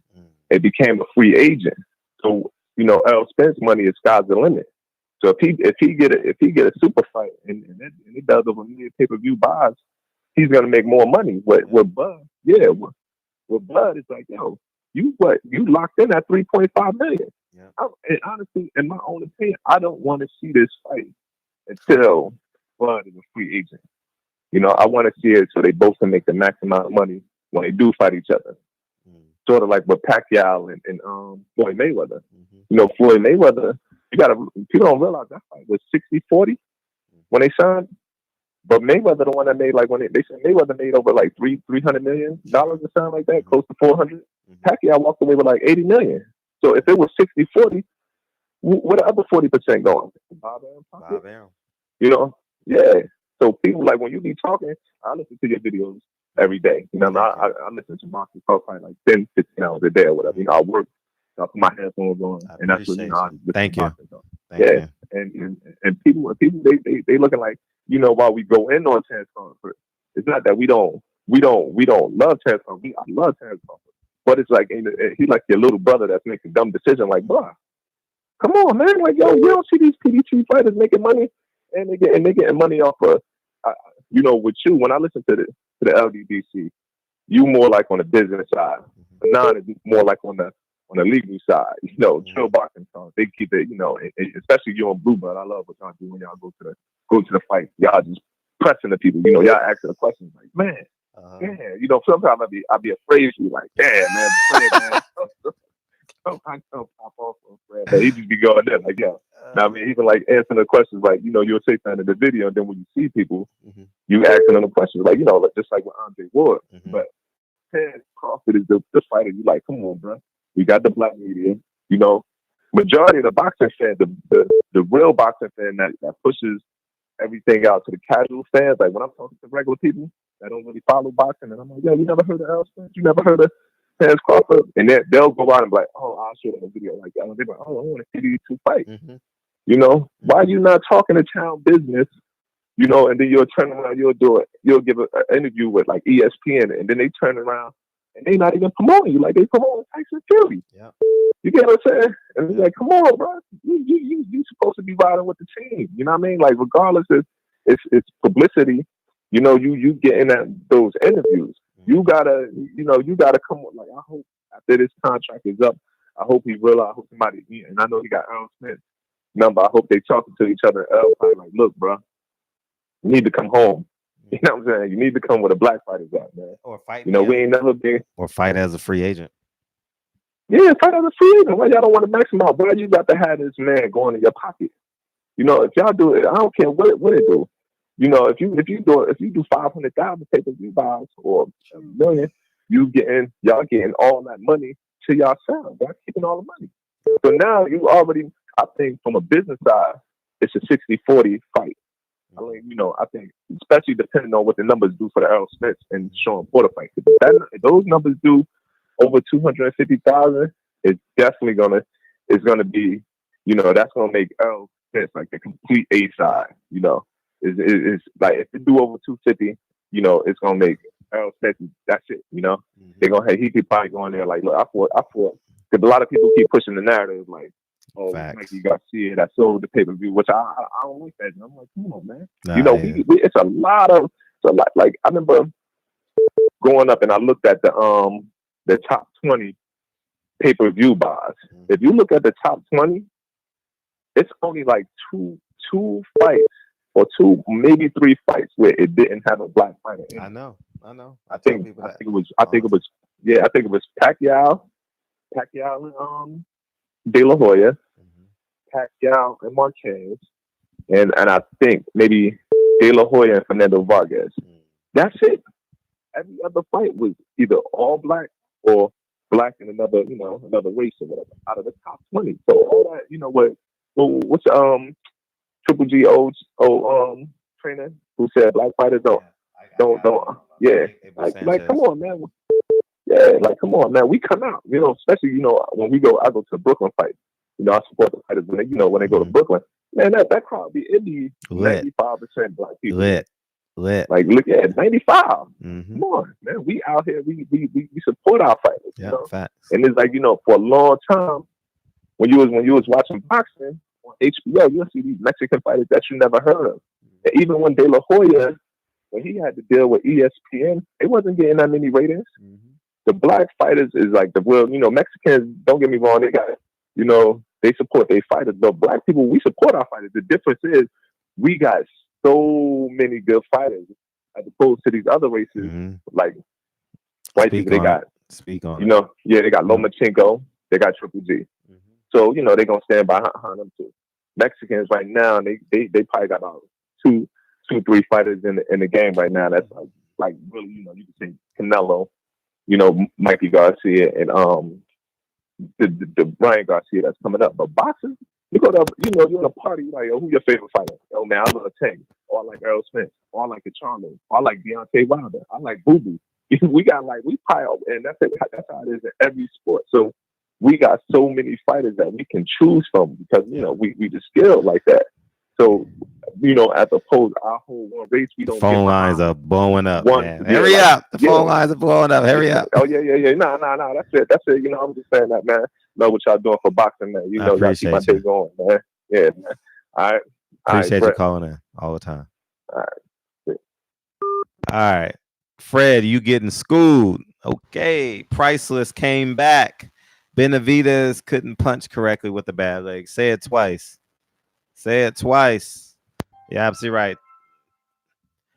340. What's up? Hey, what's up, man? This is Omari. Africa is home. Good morning, by the way. Hey, good morning, King. I agree with you about like 75% about Terence Crawford.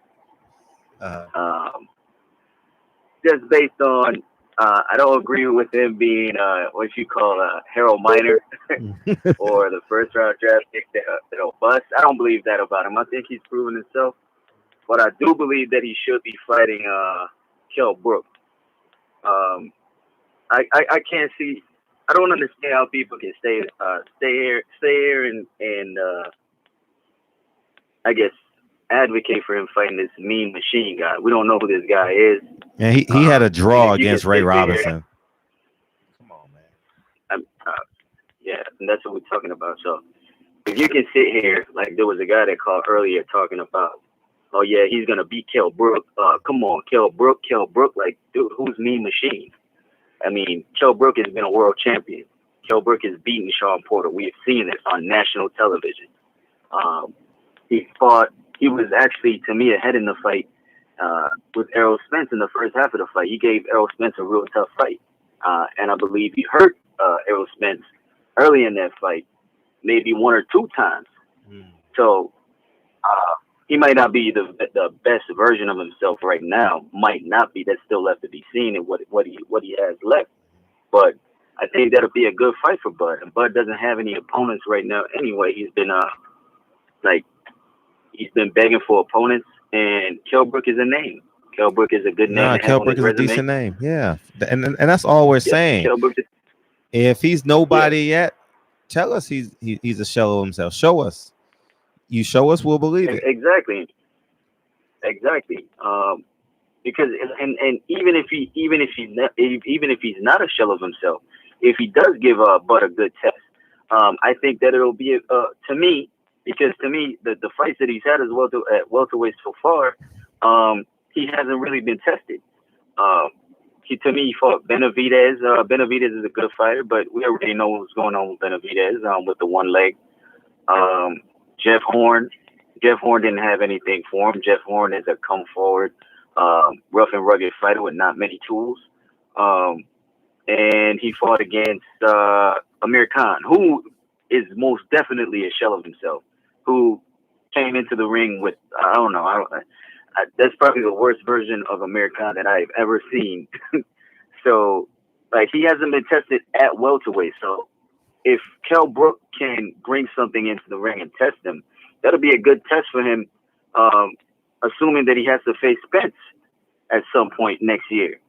So, I just think that it'll be a good name. Like I said, I agree with most of the things that you have to say about Terence Crawford, and also to the point that the guy who was on the previous call was talking about, Terence Crawford, if he knows that most of the smoke, all the other belts, all the other champions, all the other big names on the PBC side, why would you continue to sign with Top Rank? And then you have guys like Timothy Bradley talking about people ducking Terence. To me, if we're gonna speak logically, it's Terence ducking the PBC. You know, because he doesn't have to sign with Top Rank, because Top Rank doesn't have any big names at welterweight. So if he really, really wants to make the fights, because it's not just Spence. To me, it's not just Spence that he has to fight. Then I want to see him against Sean Porter. I want to see him against Keith Thurman, even though he just lost. I'd like to see him against Manny Pacquiao. I'd like to see him against Danny Garcia. I'd like to see him against Mikey Garcia, even though Mikey's a free agent. But if he continues to cap himself off by continuing to sign with Top Rank, then we'll never be able to see what he truly is.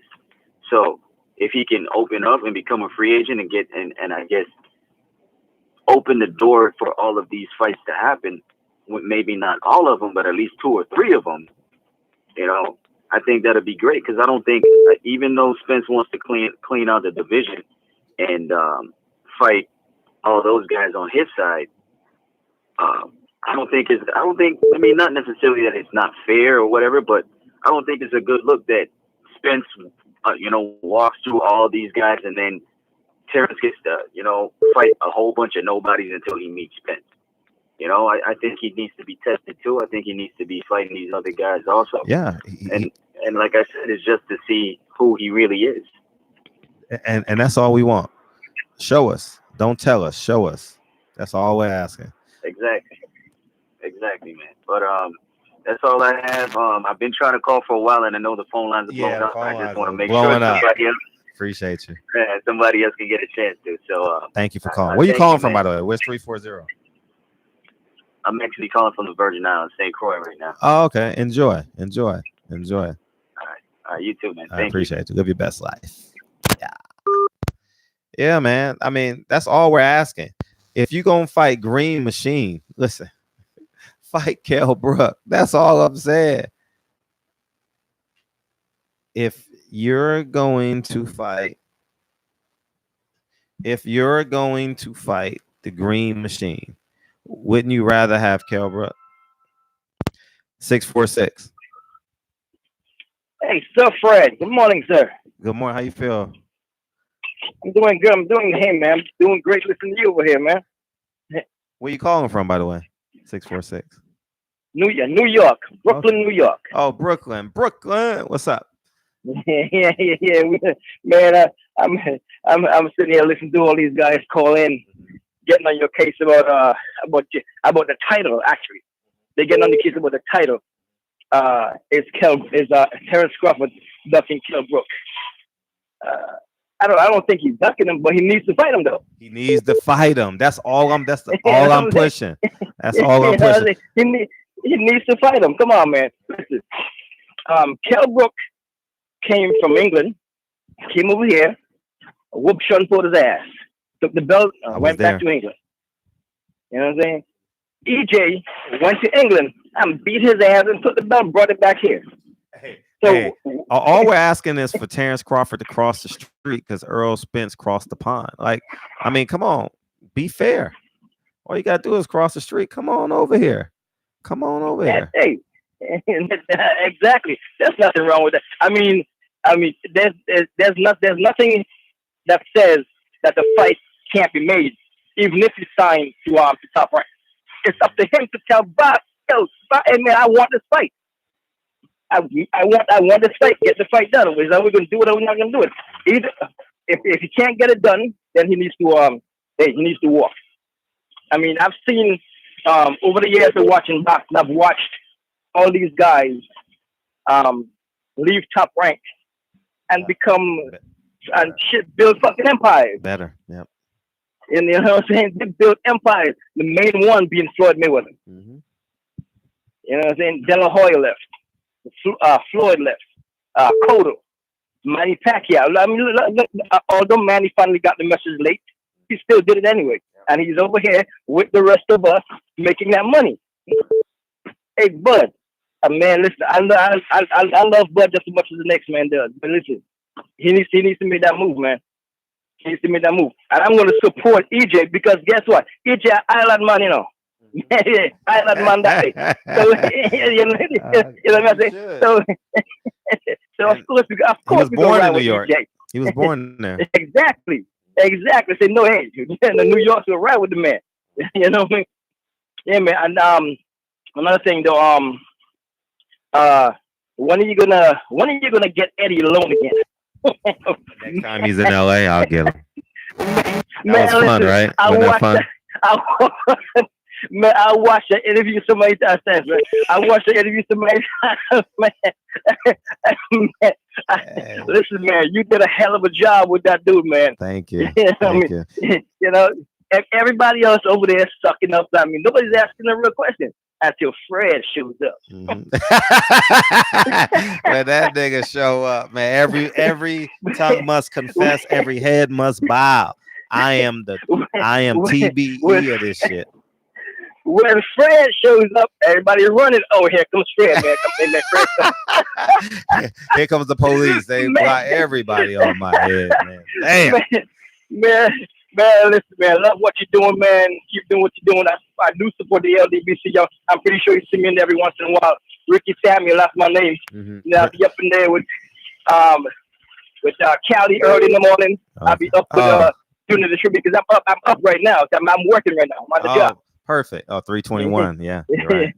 I mean, this is my first time catching you live. I've been trying to catch you live. Thank you. It's gonna be more. I watch your videos. I'm usually coming. I'm the guy that calls you Sir Fred. Oh yeah. Thank you. Yeah. You know what I mean? I'm like, why you call me sir? I say it too when I see it in the comments. Why you call me sir? You know, because I figured that's how you should be addressed. Sir, I watch what you do, man. Thank you. Not everybody does what you do. Thank you. You know what I mean? Like I said, when they see you coming, hey, everybody, hey, man, Fred's coming. Fred's here. You and Blue Blood. Yeah, Blue Blood be man in as well. And Blue Blood, yeah, of course, in the Blue Blood is out of the hood. He's from, he's from the city. He's from, so I'm around with Blue Blood as well. The only thing I didn't like about that interview with Eddie, man, and I understood why he did it too, because he got so frustrated by the way you pressured him. Yeah. He had no answer for you. So the only thing he could resort to is calling you a clan. That shit pissed me off so much, man. I know it did.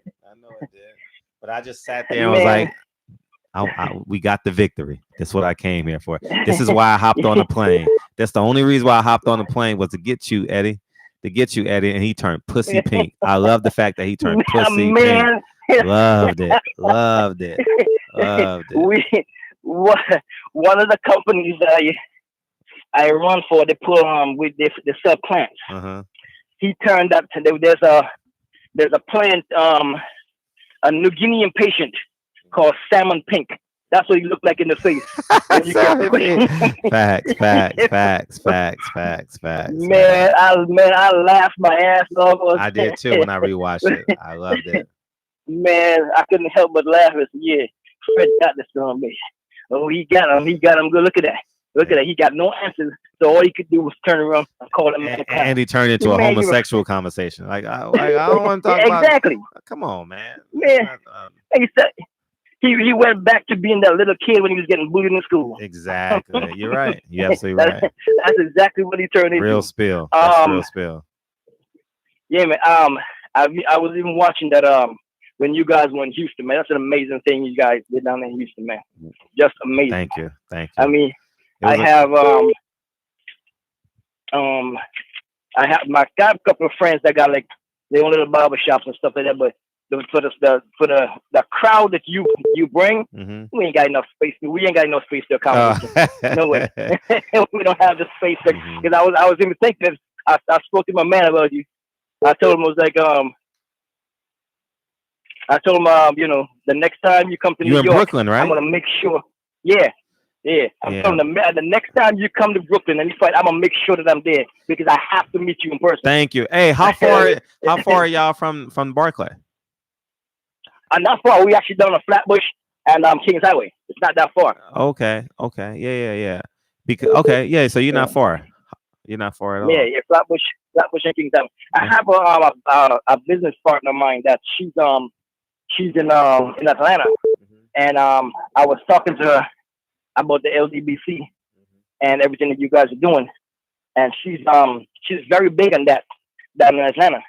So also I was trying to I told her that if I ever get a chance to speak to you, I was gonna bring that up to you. Yeah. We'll connect. She's doing some stuff down there already with that stuff, and she was even thinking about setting something up for next year around that Juneteenth. That would be dope if we can get a fight down there. If we can get a fight down there, that'd be great. Yeah. So I actually told her about that. So you guys were talking about that, trying to make something like that happen down there, and it would be a great idea for her to actually meet up to get up with you. You guys could put something together because she has a lot of connect down there in that area. So that'd be great for you guys to get together. She's I think she's out of the country right now. Okay. Because I was trying to get her to come. We'll get it. We'll get it. Yeah. Yeah. I was gonna fly. Go ahead. Yeah.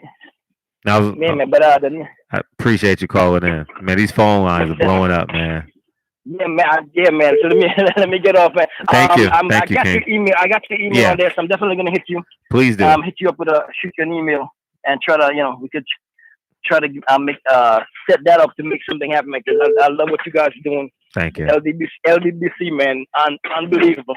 Oh wow, appreciate you. Thank you, King. Yeah, man. Hey, man, keep up the great work, man. Sir Fred, my man. Appreciate you. All right, man. Take care. Thank you. 816. Hold on. Let me read this super chat real quick. Sebastian J. Keep working, Fred. You, Champ Side, and DB, and keep it 100 all the time. Thank you, Sebastian. We do it for y'all, man. 816. What it do? Man, what's cracking with you, man? It's Kansas City again, man. What's up? What's up, man? What's up? What's up? Yo, King, what's going on with you? Not much, man. Obviously, hey, man. You're a Bud fan, so shoot. Hey, we need a time limit, man. Hey, dude, taking too goddamn long, man. Goddamn. I'm sorry putting y'all niggas on limits, man. I'm gonna start treating y'all like y'all hoes, man. You got 2 minutes to talk, man. I'm kicking your ass out. What's up?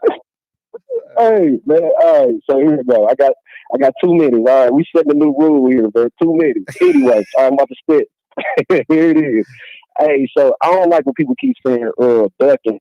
When he ain't like all these other fighters when they bullshit you and say that they, so they trying to fight this person, trying to fight that person, and it's building up anxiety with everybody. You know what I'm saying? Anticipation with everybody. You know what I'm saying? Like, the girl is telling you his plan. He ain't wavering from it or nothing. Like, I'm gonna fight Terence Crawford, but I gotta take care of these cats right now. You know what I'm saying? Yeah. So I don't know why everybody tripping off of he ducking. He telling you what he gonna do. Mm-hmm. Second, when they, you know what I'm saying, Terence Crawford and team talking all that shit, talking about, you know what I'm saying, it ain't no other side of speaking all that type of shit. If I was Al Haymon brilliant, I love Al Haymon, I would have Ugas call Crawford out. Like, if you want to talk all this shit, you know what I'm saying, fight this tough ass Cuban we got. Ain't Ugas Cuban or something like that? Yep, he is. Yeah, I'll have him fight. You know what I'm saying? It'll be a win-win for Ugas. And I actually think that'd be a good ass fight. It's a good fight. It's a good fight. So if you want to talk all that shit, now you can't have these guys right here, but we're gonna put you in the ring with Ugas. Let Ugas whoop their ass one little bit. You know what I'm saying? Fight my JV team. Go ahead, nigga. Go. So but that's all I want to go. That's all I wanted to say, man. I like that fight. Channel, I like man. that fight. Appreciate you, man. Dude, yes, sir. Keep doing your thing. Am I under 2 minutes? You under 2 minutes. Let's see. Yeah, you under 2 minutes. You're right. All right. Yep. All right, brother. Good Literally shit, man. Do your thing, bro. Appreciate it. 140. Appreciate you. Yep. 214. We got 2 minutes. Let's go. Shoot. What's up, man? I'm calling in. I want to appreciate you, man, for all the work you're doing and stuff, man. Thank you. For boxing and everything. You know, this is my first time calling, but you know what I'm saying? I listen to all y'all, man. 7-8, Trail Boxing Talk. You know what I'm saying? I just don't, get on there and do nothing, but I kick y'all out every day. Thank You you. know what I'm saying? And you've been bringing that heat, man. Got You know to. what I'm saying? This is it, man. It's up, cause he didn't know what to do, man. He couldn't do nothing but, you know what I'm saying, insult you. Yeah, I know. You know? We enjoyed every But, minute of that too. yeah, man, I loved it. I loved it, man. I keep watching over and over and over. As you should. And Ain't nothing like seeing a white yeah. man squirm by the hands of a black man. Yeah. Yeah, I'm down here in Dallas, man. You know what I'm saying? I'm a Spence fan, man. Oh, you better be You if know? you're in Dallas. You know what I'm saying? Crawford, man. You know, Crawford ain't, you know what I'm saying? You made a good point, man. That record. I don't see fought no good fighters, man. You know, he just ain't fighting nobody good. You know what I'm saying? He gonna get Earl Spence gonna go do all the hard work, and he just sit back and then, you know what I'm saying? And then when it's time to negotiate, they gonna want, you know, have 50-50. Yeah. You know how greedy Bob Aaron is. You know. But I'll just calling in, man, just to let you know, Appreciate what I'm saying? We appreciate y'all here, man. All the time, And man. everything. All right, King. I appreciate you, King. All the time. Yeah, we kings, baby. We kings for sure. Yeah. All the time. All right. Yep. Right. Call me now. Call me now. We got 13 minutes. 443. 443. What it do? 2 minutes. Let's go. All right. Hey, I'm from Baltimore. I want to say these fans are so emotional.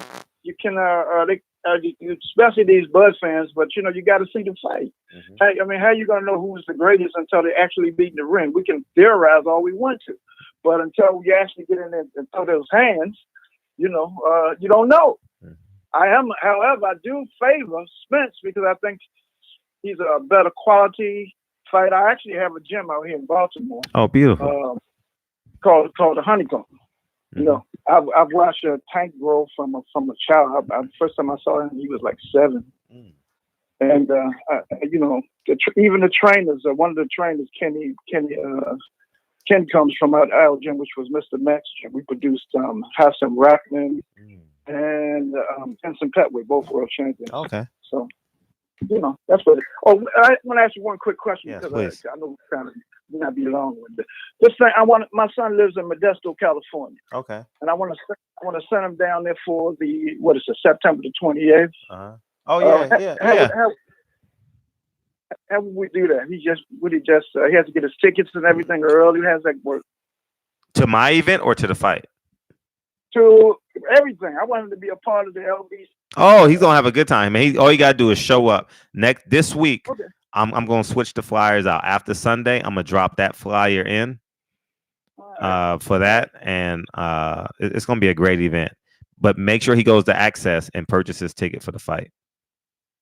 Go say that one more time, please. Access, AXS.com. Go to access.com. Okay, AXS.com. Mm-hmm. Okay. And it's gonna be. What it is, man. I'm not gonna tap the phone like this other long-winded. I know, right? Go ahead, do what you do, man. Thank you, I King. appreciate it. Oh, thank you for All calling right. in. Appreciate you. All right. Ricky Samuel, thank you, man. Sir Fred, respect King. Thank you for your donation. Respect you too, man. I appreciate y'all. Hey, this shit is lit. Hey, okay, 623. Where's 623? Oh, he hung up. 773. Hello, 623. You there? Hello? Yeah. What's up? Yeah, man, it's Fred, right? Yeah, this Fred. Yeah, man. Bro, if Bud don't get his damn weight up, bro, and just go sign the PVC, bro, it's gonna be looking like Spence is gonna be the A side. Yeah. In that fight, for sure. So his ass better do something because it's coming. You know, I'm just really not. I don't think he's scared, man. I just don't know why he want to stay over there with Bob Arum, man. Bob Arum ain't doing shit for him. You know, he ain't promoting him right. You know what I mean? They mention his name every time Lomachenko name come up, and Lomachenko ain't shit either. He's not. You know, the man is like, he's not promoting him right at all, man. The shit is looking terrible, man. It's just looking crazy, man. I just think Earl's gonna knock out Porter, and I think I don't think Pacquiao will fight him. So if that fight don't happen, I just think they should just make the Crawford fight happen. I think that's gonna be gonna be a good fight, but I think Earl eventually probably stop Crawford. He probably stop. You know, it's gonna be a brutal stoppage. I think Porter gonna get stopped in like 7 or 8, but he got a big ass chin, so who knows? But he's a tough little football player, man. I think that's why he got all that endurance. But I don't know. What do you think? I like Spence to dominate Porter, and I want to see Terence Crawford fight somebody. I want to see fight somebody, man. Damn, like enough is enough already.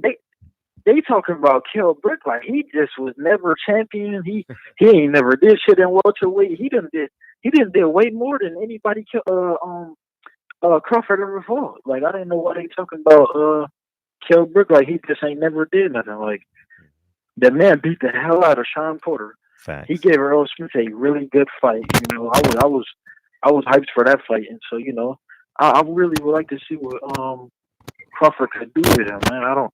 Yeah, we got to Crawford fight somebody, man. That's all. That's I all really we want. think that'll be the strongest fighter he had ever fought if he fights Kell Brook.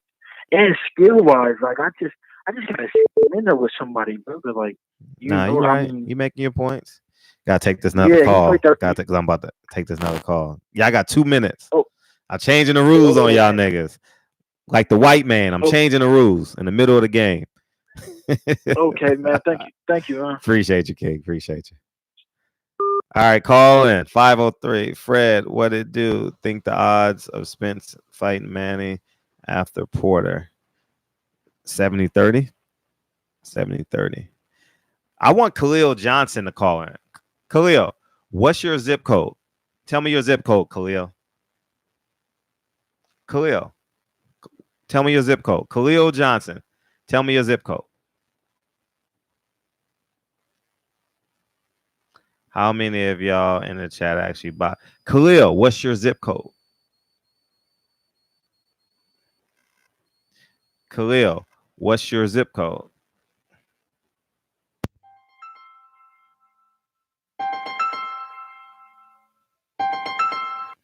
$773. What's up? Yo, so what's up, Fred? What's up? Oh man, so I've been waiting for this day all day. Okay. So honestly, I don't think you really think Terence Crawford is ducking Kell Brook. Like, I don't think so. I think you just so biased towards Errol Spence that no matter what Terence Crawford does, you're gonna have something negative to say. So if Terence Crawford was to fight Kell Brook, he'll destroy him.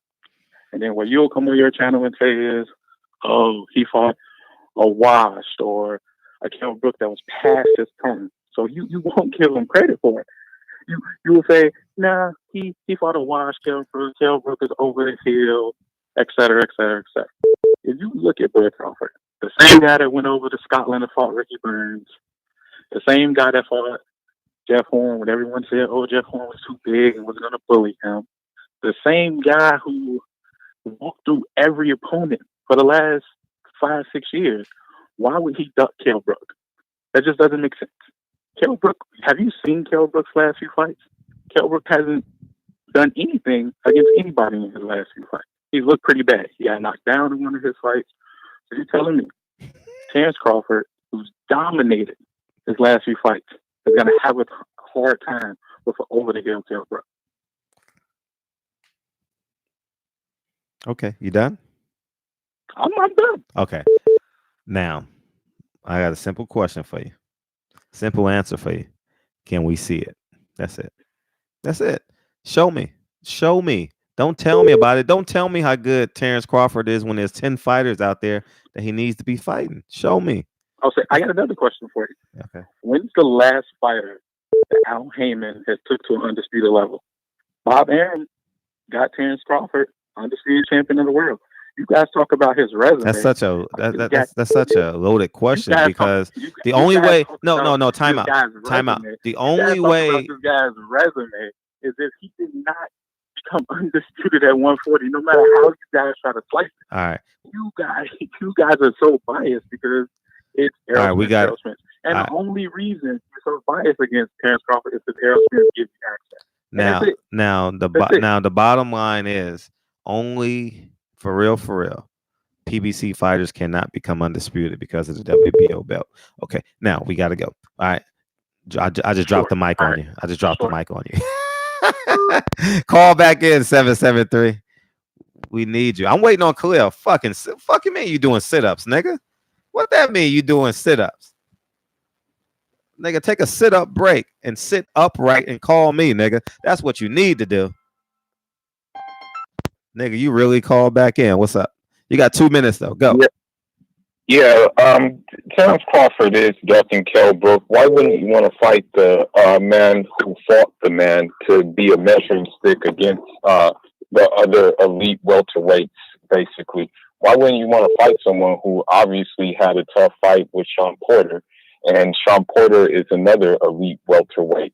Hell, why wouldn't you want to fight any elite welterweight at this point? Yeah. You can't say that Jeff Horn, a guy with 2 left feet, is an elite welterweight.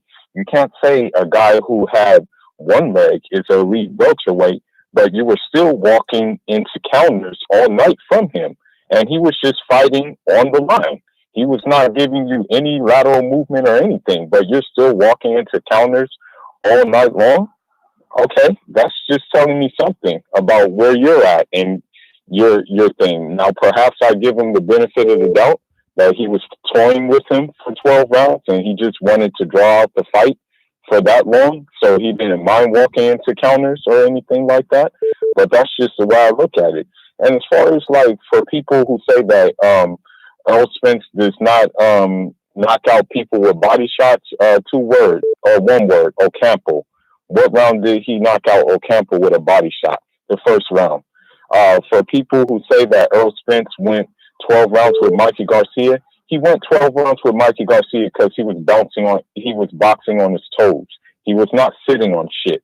Now, if he was sitting on shit, like against like a Lamont Peterson, it would have been over real quick.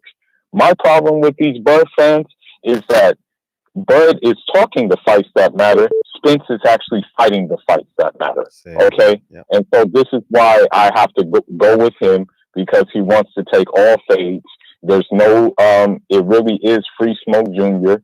I mean, if he says he'll beat Canelo's ass, I can't really, I can't really like not take him serious, because I'm pretty sure if given the occasion, he would probably jump at that opportunity. You know, so at the end of the day, the WBO belt is a top-ranked belt, basically. It's basically meant for top-ranked fighters. At the end of the day, Top Rank likes to do in-house fights more than anything else. At the end of the day, Top Rank doesn't have any competition for Terence Crawford to fight. That's why all these Bird fans want the Spence fight right now. Spence has options, and he's just simply taking those options because most of those options are unifications and then involve belts. And one more thing, I'm not even sure if Terence Crawford can beat Ugas, because Ugas would be countering him all night long, and he's never fought anybody that fast or that strong at welterweight. And that's all I'm going to say about it. I'm going to keep it a buck. Until he shows me something, that's all I got. You know, so it's man down over here. What part of LA you calling from, by the way? I'm calling from, I'm in Ladera. Oh, yeah. Yeah, I'm in Ladera. Oh, we're neighbors. Yeah, okay. I'm in Ladera. Oh, we're neighbors. Yeah, I live by the airport. I live by LAX. Okay, we're close. Yeah. Okay. I got you. Appreciate the call, King. Yeah, I'll be at the fight though. I'll be at the fight, and I'm trying to get these credentials because I was at the press conference the other day, so I'm trying to get credentials for like the media workout, and also the weigh-in. Oh, yeah. So I'm gonna be there. I'm gonna be in full effect. See you soon. Yeah. And they 213. They appreciate your call too, Ladera. They appreciate your call. They like good call. I like how everybody ignores Odak. Who's that? I ain't seen him in the chat yet. Who's Odak? Who's Odak?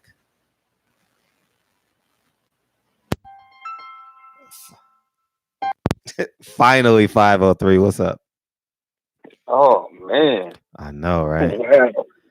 That never happened. Anyway, I'm Brian. I'm from Portland, Oregon. So yeah, I watched the show, bro. It was wonderful. Anyway, I just wanted to say one thing. I really don't think Bud is the ducking type, bro. But however, I would love to see the Kell Brook fight. I just think that'd be a good match for him. It'd be something good to show the world that he can, stand in there with somebody that, that Spence beat. But it was still it was tough work for him. So it's hardest competition to date, I believe. So yeah. I mean, I don't think he's ducking, no, but yeah, I think he should have taken the fight. But it's kind of hard to set that up when you have a mandatory, right? Well, I mean, I don't know when he has to fulfill that mandatory. I don't know. Amir Khan was a voluntary, probably. I'm not sure if Benavidez was a mandatory, but I don't know when his deadline is. But even if he had a deadline for his WBO belt, he wouldn't get stripped. It's a WBO belt, you know what I mean? So, right. I mean, man, fight somebody credible. That's all we're asking. Fight somebody credible, so you can sadly say, "I fought the man who you fought, and I beat him better than you." You know what I mean? And those are the facts. That's exactly how I feel. That's basically all I wanted to get across, man. I'm just glad I appreciate you calling. You know what I'm saying? I appreciate you calling in. All right, brother. Appreciate you. Yes, thank you, 503, because you was calling in for a minute. Appreciate you, man. Come on, Khalil Johnson, nigga, call in, nigga. Call in. We know you're a fighter. You doing sit-ups. We know that already. Now call in. 509. Hello. Hi. Just calling in. And yeah, I gotta disagree with you. I'm Mike from Boxing Strength TV. Okay.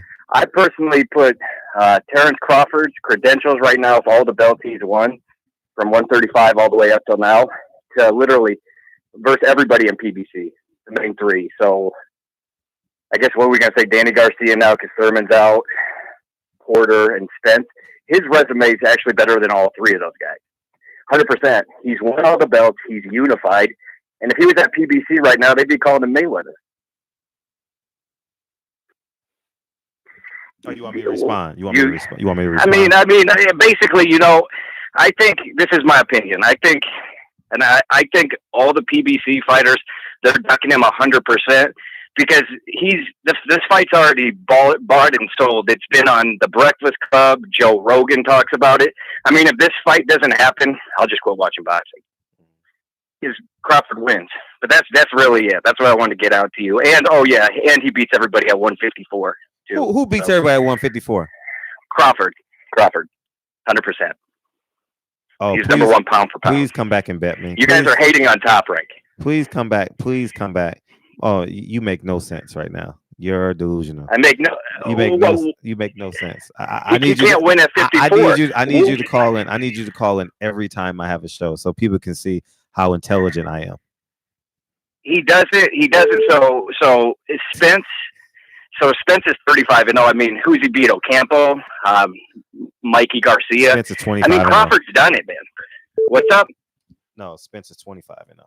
21 knockouts. Okay, well, it's going to happen. If it doesn't happen, I think the PBC guys look bad. Al Heyman looks bad, and it is what it is. Because Crawford would beat Mayweather in his prime, too. I'm telling you guys, people hate on Crawford because he's from Omaha. I'm telling you. Hey, you spoke of that good shit, dog. Hey, I did actually smoke some of that good shit, but, it doesn't matter. I'm telling you. How many cats you own? How many cats you got? What up? How many cats you got? Cats? Yeah. How many cats? I got dogs. I got chihuahuas. I got 3 chihuahuas. I knew it. See, I knew it. I smelt it. I smelt that softness on you. Yeah? I smelt it, dog. I smelt it, nigga. I knew it. Nigga. You smoke weed and I'm caress telling your you, poodle. I knew it, nigga. Okay. I knew it. You don't know nothing about boxing. You don't know nothing. You don't know nothing about dogs. You don't know nothing about dogs either. I know about more boxing than you do, I bet. Guaranteed. Well, but it is what it is. It is what it is. We'll see what happens because it's going to happen because the money's too big. It's been on Joe Rogan. The thing is, when you're on that kind of platform, it has Crawford versus Spence has to happen. It's bigger than Fury Wilder. It's going to do 1.5 million if it's built up right. Where are you calling 100%. from? Where are you calling from? Spokane, Washington. I know it. All this Spokane, Washington. Originally from the Midwest. All this Waterloo, Iowa. Okay. Oh, you from Waterloo? How old are you? Yeah. What up? How old are you? You want me asking? Yeah. How old am I? Yeah. 35. Oh yeah. Okay. Waterloo. Okay. Yeah. Waterloo. Iowa. Okay. Yeah. Check out my guy Kevin Cruz on there. Anyways, that's all I got. I appreciate the show. Thanks for the call. And soon enough, so PBC fighters are going down. Crawford's unified in the belt, going down as an all-time great. 100%. And he's going to all-time great. He's probably going to go up to 162 after he destroys everyone at 154. Crawford beat Canelo. I'm telling you guys. I'm telling you. Hey, so Porter's going to beat Spence then. Porter beat Spence. It's if he did what he did against Ugas and he moves around the ring and he can win a decision, gets in dirty, wins the round when he needs it, you never know. And if that happens, then it's all over for those PBC guys. But if not, it's a collision course, right? Crawford versus Spence. It has to happen, doesn't it? What do you think? Crawford versus Spence is going to be an easy fight for Spence. Trust me. Oh, really? Yeah. Yeah, you high as hell. Someone in the comments said absolutely not. I just took 2 hits before I called. We're good, baby. Hey, you caressing your poodles, dog. Hey, dog. I knew Chihuahuas. What's the difference between a poodle and a Chihuahua? Absolutely nothing. That's a good one. Okay. All right. I appreciate you, man. Hey, please call in every show. Hey, I'll call in every once in a while, but hey, I appreciate your show. Keep on doing the good work, man. Thank you, man. I appreciate it. Thank you. Yep. All right. 267. What's up? Fred. What's up? I'm calling because I want to go back to the first dude that had called in talking about Kell Brook, how Kell Brook looked bad in his last 2 fights, how he got knocked down on one occasion, right? Mm-hmm. So my thing is this. So if Kell looked bad in 2 fights, but ain't Bud the same one that fought Khan, and Khan looked bad in his past fight and his recent fight? So right. What is dude talking about with that? Man, you get people who don't see it from both sides of the street. They only see it from one vernacular because they're so pro one side. I just want Bud to prove his greatness. Prove it to me. Every woman we ever gonna meet say they got good pussy. Every woman, I give the best head. Oh, I got great pussy. Every woman we meet, right? I need to pull your panties down. Pull your panties down, ho. That's all I'm saying. Because I watch all your videos and stuff like that, and I see how you defend Spence. You know what I'm saying? Because like all these dudes is against Spence, saying Spence is ducking Crawford. But in a recent interview that Spence just did, when he was sitting with the guy, I forget his name, when he was signing the boxing gloves, Spence just said, "I'm gonna get Porter out the way." He said, "Then I'm gonna go ahead and fight Pacquiao." He said, "Then I'm gonna go take Bud belt." This man said this numerous times on every interview. Even when you interviewed him, all the other guys interviewed him. So I want to try to figure out how is these guys saying that he's ducking and stuff like that. Tim Bradley just did an interview and said the same thing. Yeah, man, it's gonna happen. Nobody ducking Terence Crawford. I mean, Terence Crawford put himself in a bad situation. Honestly, in my opinion, when he re-signed with Bob Arum, when he re-signed with Top Rank. Terence Crawford might be Harold Miner. I'm telling y'all. I'm telling y'all. Y'all gonna be so disappointed when Errol Spence get in the ring and realize that your mama forgot to put the cheese on the ham sandwich. It's like no, and I agree with you. I mean, Bud is a good fighter. I just don't think he's standing a chance with Spence. Number one, I just think Spence is too physical for him, too athletic. And then I just go back to the Gamboa fight, which when Gamboa moved up to fight Bud, I forget what round was it, maybe like the 5th or 6th round or something like that. He rocked Bud in that fight too. And Spence, and even when Spence and Bud, had their little talk when they had finally met up for the first time, Spence mentioned that to me. He said, "Ain't you the same dude that got rocked by Gamboa?" So I'm just trying to figure it out. Then when I watched the Benavidez fight with Spence, you got a guy that got one leg standing in front of you, touching you, and all these people be saying, "Oh, was Bud gonna beat Spence because he got too much moving and stuff like that?" But you had a guy in front of you with a dead leg that was still touching you. Yeah. Although he stopped him late in the 12th round, but I mean, for all the talent that people give you credit for and saying you have Bomac and all them, why that dude Benavidez was able to go 12 rounds with you and was able to touch you. You got all this movement, all this hand speed and stuff like that. I just don't understand what these people be saying. Facts. They be so biased and so critical of Spence, and they tell me something. Oh, well, Spence never fought nobody. I'm trying to figure out. Bud only fought 2 people at 147, which was Horn and the kid Benavidez. That was it. And Khan. So he still got to show himself at 147. And just like even Sean Porter in his interview with the same guy that Spence interviewed with that was when he was signing the glove. When Porter was signing the glove, he said the same thing. He said, well, Danny Garcia ain't got no fight. He said if Bud want to do something, why him go ahead and go fight Danny Garcia? That'd be a good fight. Yeah. Everything you're saying is true, man. I just want to see so how these great other fighters they speaking the truth, but at the same token, I mean, Bud don't have the options that, you know what I mean, that he really want to have. Yeah, they got the option. Just got to pay for them. Just got to pay for them. Sometimes you gotta. Sometimes you gotta pay for your entertainment. Sometimes the stripper don't like you. She like your money. Show me the money. That's true. Sometimes you got to pay $250 to fuck her. All right, that's it. So sometimes some strip clubs you go on, you might get it for free. You know, but tonight you got to pay $250. Yeah, now I just made a comment on Champ's side when they think because Tim Burley had said something. So I would say, well, because I heard you even say too that Bud contract is up, I believe this year. Yeah, it's about to be up. Yeah. I mean, right. So I said, all right, if Bud really want this smoke and really want this bag and really want to fight these dudes, when he become a free agent, why don't he just go sign with Al? Facts. And be on that same it ain't gonna happen. Man, with no excuses for none of the fighters. It ain't gonna happen. It ain't gonna happen. That ain't gonna happen. Nah. You think he's gonna sign with the Zone? Yeah, probably the Zone. Yep. I mean, if he just sign with the Zone, Eddie Hearn and them guys don't got no problem with doing business with PBC. Nah, but he's just gonna have to. So basically, even if he signed with the Zone, he's still in a lose situation. You saying? Yep. Facts. You better be a model. There's nothing he can really do. Yeah, you're right. Let me take this next call. I mean, business-wise, you know what I'm saying? I would, because that's where the money is on the Al Hammond side, honestly. I mean, business-wise, I mean, because everybody in boxing for the money. You know what I mean? Yeah, you is in it for the sport, you know, for the fame and stuff like that. Mm-hmm. But at the end of the day, it always comes down to the check because, you know, these people get in the ring, put their lives on the line, they got families to feed. So if you want to look at the business aspect, I will go ahead and sign with Al Hammond and them and go ahead and get all the smoke and get all the money. If you don't sign with PBC or become a free agent to fight these fighters, everyone's gonna say we told you so. He was afraid. He's a very comfortable person. He's probably wealthy. Looks happy. He got a beautiful family. Kids are great athletes. You know, he has a great life. But will you go down as a great fighter? That's all we're saying. That's it. Right.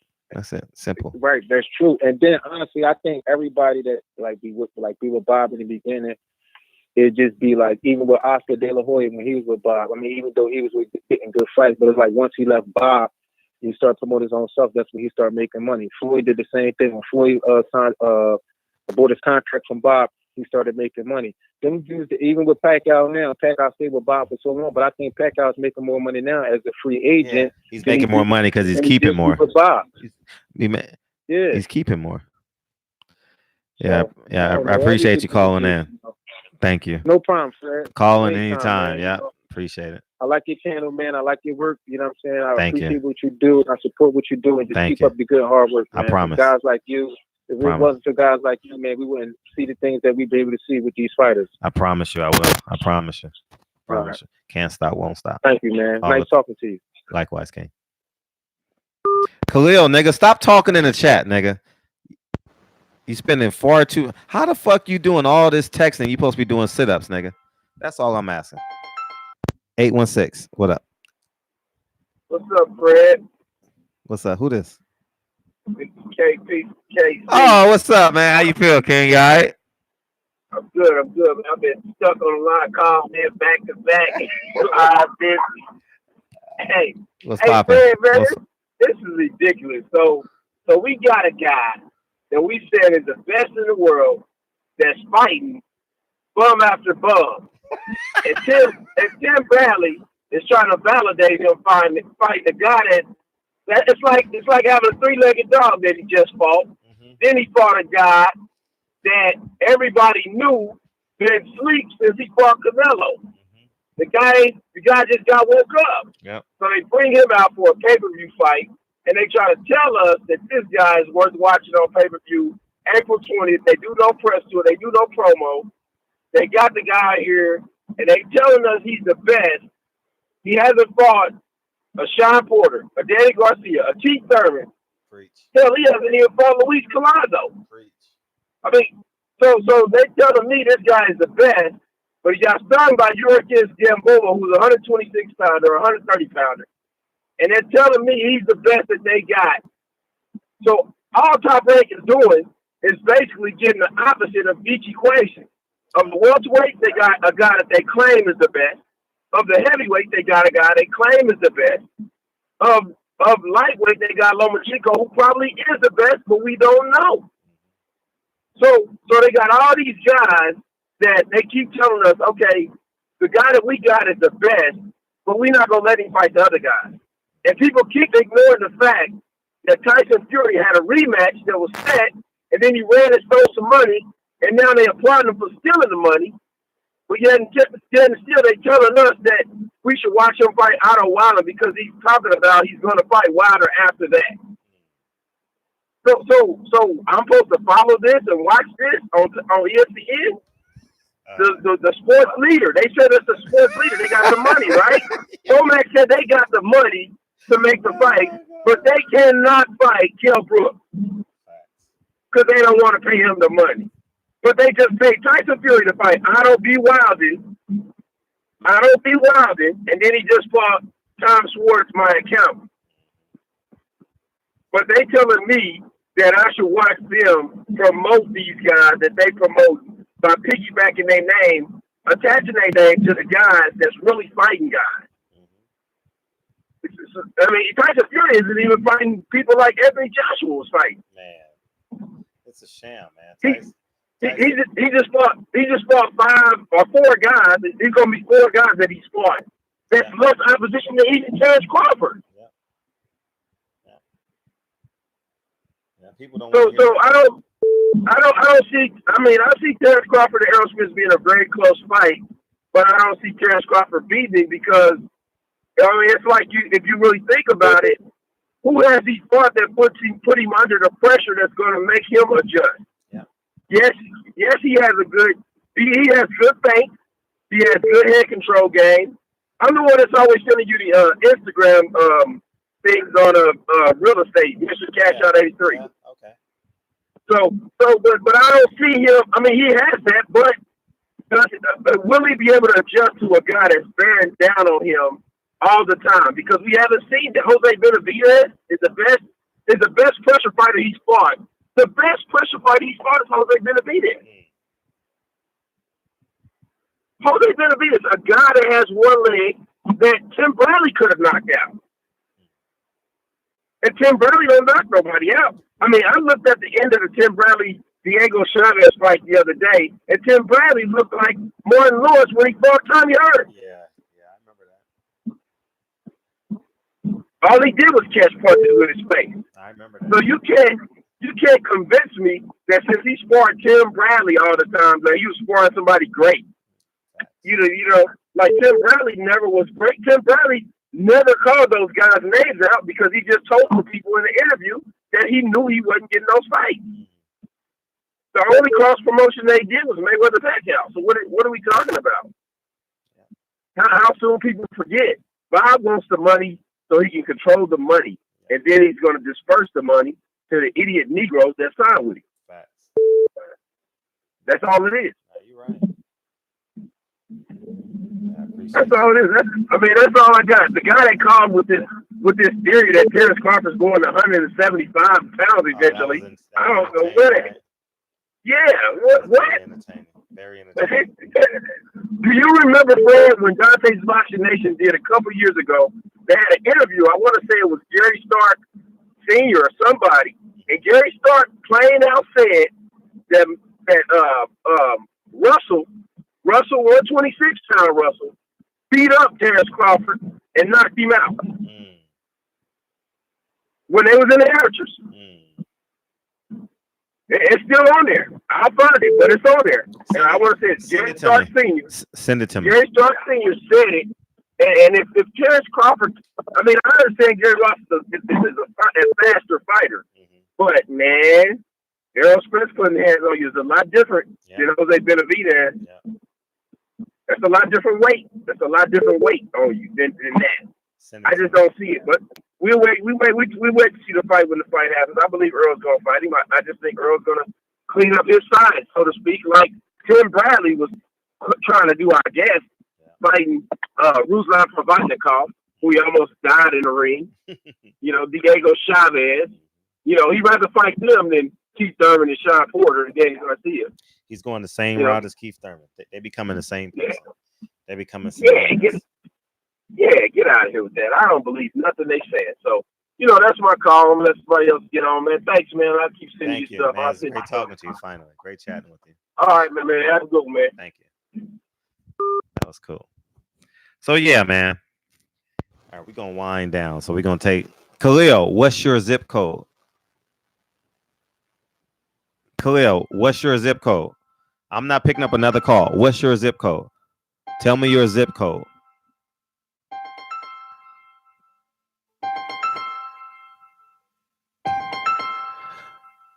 OD Lock, Sports Info. You sound crazy. What's your zip code? 202. Call in. I'm waiting on you to call in. Call in right now, Khalil.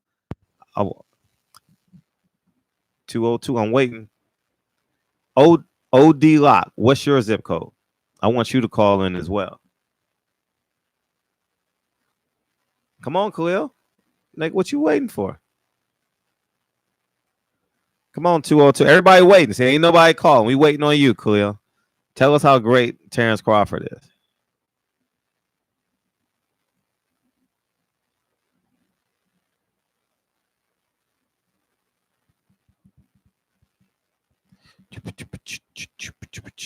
We're waiting. Oh, man, you ain't calling in. Anywho. All right, shall we carry on? Odek, what's your zip code? Odek, what's your zip code? OG Bruce Lee, tell me your zip code, OG Bruce Lee.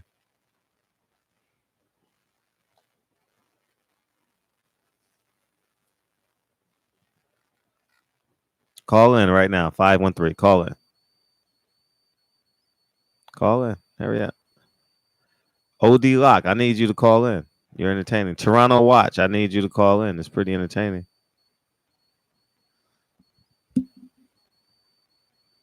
$513, I'm waiting. All y'all niggas talking and won't call in. Man, get the fuck out of here. Call in. Call in. I want to hear what y'all got to say. Anyways, ain't nobody calling in. So I guess we'll wind down. This was a hell of a live, man. Errol Spence. Oh, who this? 202. This is Khalil Johnson. Khalil. Yeah, what's up? Shoot your shit, nigga. Go ahead. Explain why you believe he ain't ducking. But who are you talking about, though? You say about him ducking Earl or ducking Kell Brook? Him either way. Why would he fight Kell Brook? Why? Answer that question. Everybody in the chat time. Why would he do that? If he beat him, he ain't gonna get no. He's not gonna get no recognition for it. And let me go to another thing. The dude that was just on the phone saying, talking about Gary Russell. Gary Russell fucked up a lot of pro fighters that a lot of people don't know about. Gary Russell was dog. So all that he knocked out Bud, that's probably not true. Gary Russell fucked up a lot of y'all favorite fighters. I'm from the DC area. I pretty know Gary is father and all. Gary is dog. But back to the question at hand. Bud not ducking nobody. Come on, man. Bud is an undisputed champion, 2-time linear champion. Do you mean anything in boxing anymore, or is it about living in the moment? Because everybody living in the moment because Errol Spence is a hot commodity right now.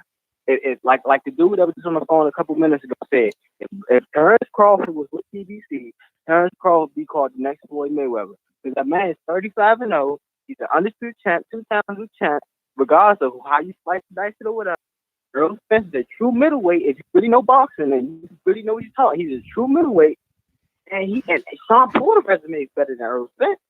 Errol Spence hasn't beat anybody. And you talking about he got hurt by a Gamboa. Earl got hurt by Ocampo. So don't do that. Don't just slice it down because he didn't get hurt by Ocampo. He got hit by Bud. Ocampo. He got hurt, man. Look it up. If you look up a video, I saw it. I was video there. the other day where Earl got his clipped out of the African dude fight. He got clipped. This defense not nowhere near touching no damn Terence Crawford. That was the nonsense. Earl is a come forward pressure fighter. Of course, if you really know boxing, you will watch the fight. Earl Spence reached with a lot of punches against Mike Garcia, and the show stats is lying. He ain't hit a lot of that shit. He was not hitting Mike Garcia with. You know boxing, Fred, man. That shit is a lot of that shit. I ain't gonna lie, he was hitting Mikey ass, but a lot of that shit was hitting his glove. I ain't gonna act like I'm a pro or anything. I'm still young, but a lot of that shit was hitting his glove, hitting off the side of his glove, man. Like, come on, dog. Bug can switch southpaw. His footwork better than Earl Spence. He's faster than Earl Spence. Yeah, he got clipped by Gamboa, but Gamboa is a good fighter, even though he did come up. Yeah, you the guy that likes dunks. You know what I mean? You think Dwight Howard is better than Hakeem Olajuwon because he dunks more. Hell no, that's stupid to say. So you comparing Earl Spence to the Dream? Are you serious? No. Are you really saying that? No, I'm telling you in your mindset. I'm saying you in your mindset. No, because I will never say that. Dwight Howard not better than no damn Hakeem Olajuwon. I never seen that man play before, but I know that he's not better than no damn Dream. Okay. The point of this is tell your boy Terence Crawford to fight somebody. Tell your boy Terence Crawford. He has, man. Who has he fought? Who has he fought? The people. No. Just say names. Who has he fought? I'm gonna give you one. I'm gonna give you one chance to say one name, and we'll break that one name down. Who has he beat? So Amir Khan don't count. Amir Khan don't count. Stop there. Even though he No. Let's stop at Amir. You just said Amir Khan. Yeah. Okay. Now. Everyone on the scale of 1 to 10. Okay, no. We going to the judges. We are going to the judges. On the scale of, is Amir Khan right now an A level, B level, or C level fighter? In the chat. Okay, Fred. A lot of them dudes in the chat never threw a punch a day in their life. He's a C plus fighter. Right now, today, he is a C plus fighter. Yeah, C, D, B minus. Yeah. Khan beat a lot of good fights. Hold on, he's talking about the same Amir Khan a couple fights ago that was beating Canelo. He got clipped. He's talking about the same dude, right? And that punch. Don't know about Amir Khan for real. Amir Khan got clipped. Amir Khan. Listen, that was 4 years ago, man. That was 3 or 4 years ago. No, he did not. No, he beat Chris Algieri. He beat Devin Alexander. He lost to Lamar. Man, come on, man. That overhand right by Canelo fucked up his sensory motor skills. You know it.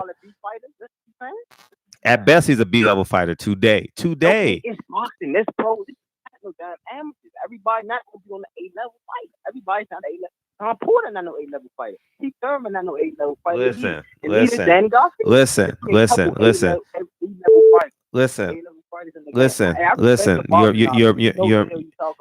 But come on, man. You know damn well. No, let's just answer the question. You're evading. See, stay on topic. I don't care what you say on the. I don't care what you say on the stand. I don't care. Answer the question. Answer the question. Tell me an A-level fighter that Terence Crawford has beat. He has. Okay, thank you. Okay, now. Okay. Okay. No. Now let's go down the list. No. See, because you're trying to create narratives. Answer the question. He hasn't. All right, okay, now a B-level fighter that Earl Spence. Kell Brook was A-level fighter.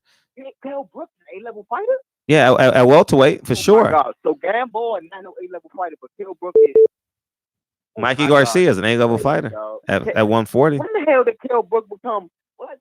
At 147, Kell Brook's an A-level fighter. Yeah. A minus, B plus, somewhere in there. Yeah, somewhere in there.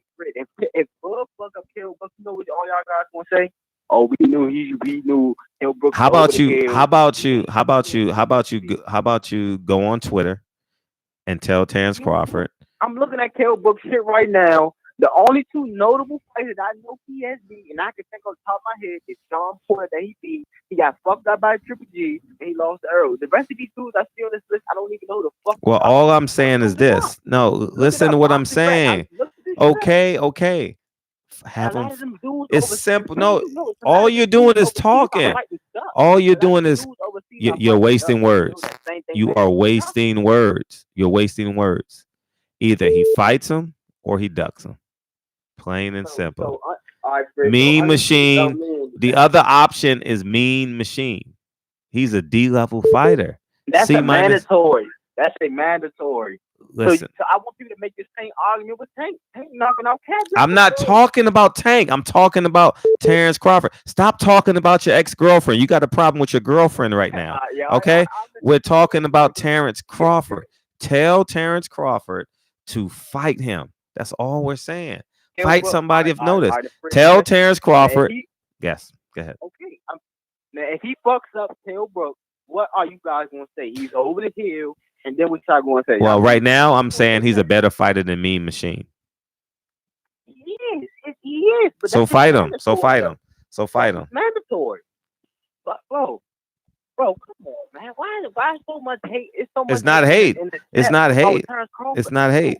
It's not hate. We just want to see the guy fight somebody. Don't mean nothing. It don't mean anything, right? It don't mean anything no more, right? Hey, every girl you talk to on the phone. Hey, listen. Every girl you talk to on the phone, what you say? I'm gonna fuck the shit out of you, right? Right? You say that, right? Every time I'm gonna fuck the shit out of you. I'm gonna eat the shit out of your pussy, right? And you show up and what happened? 2-pump chump, right? Absolutely. 100%. Are you really saying that? Absolutely. 100%. One dude that was on the phone, I heard him say Earl walk around like 190. That has nothing to do with it. Listen, if you can make, listen, I don't know how much you weigh. How much you weigh? I just living in the moment with Earl Spence where he did the Mike Garcia. Nah, you just making up narratives. He's not about to do that to Sean Porter. A lot of these, if people really know boxing, he's not about to fuck Sean Porter up how everybody thinks he might beat him. I won't be surprised. He's not Nah, you that man been in there with a lot of good. How old are you? 19 or 20? How old are you? 19 or 20? If you know boxing, how old are you? 19 or 20? Better fight than Are you 19 or 20? How old are you? 19 or 20? Yeah. I'm 19. I knew it. See how I know who I'm talking to? See how I know who I'm talking to?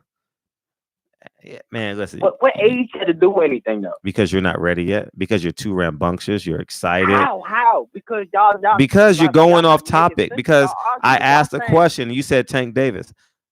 This stream is not about Tank Davis right now. This stream ain't about how much Earl Spence weighs in between fights. This is not about that. This stream is about Terence Crawford's resume and his lack of credible opponents. That's it. So his resume, he ain't proven himself yet to you. He has.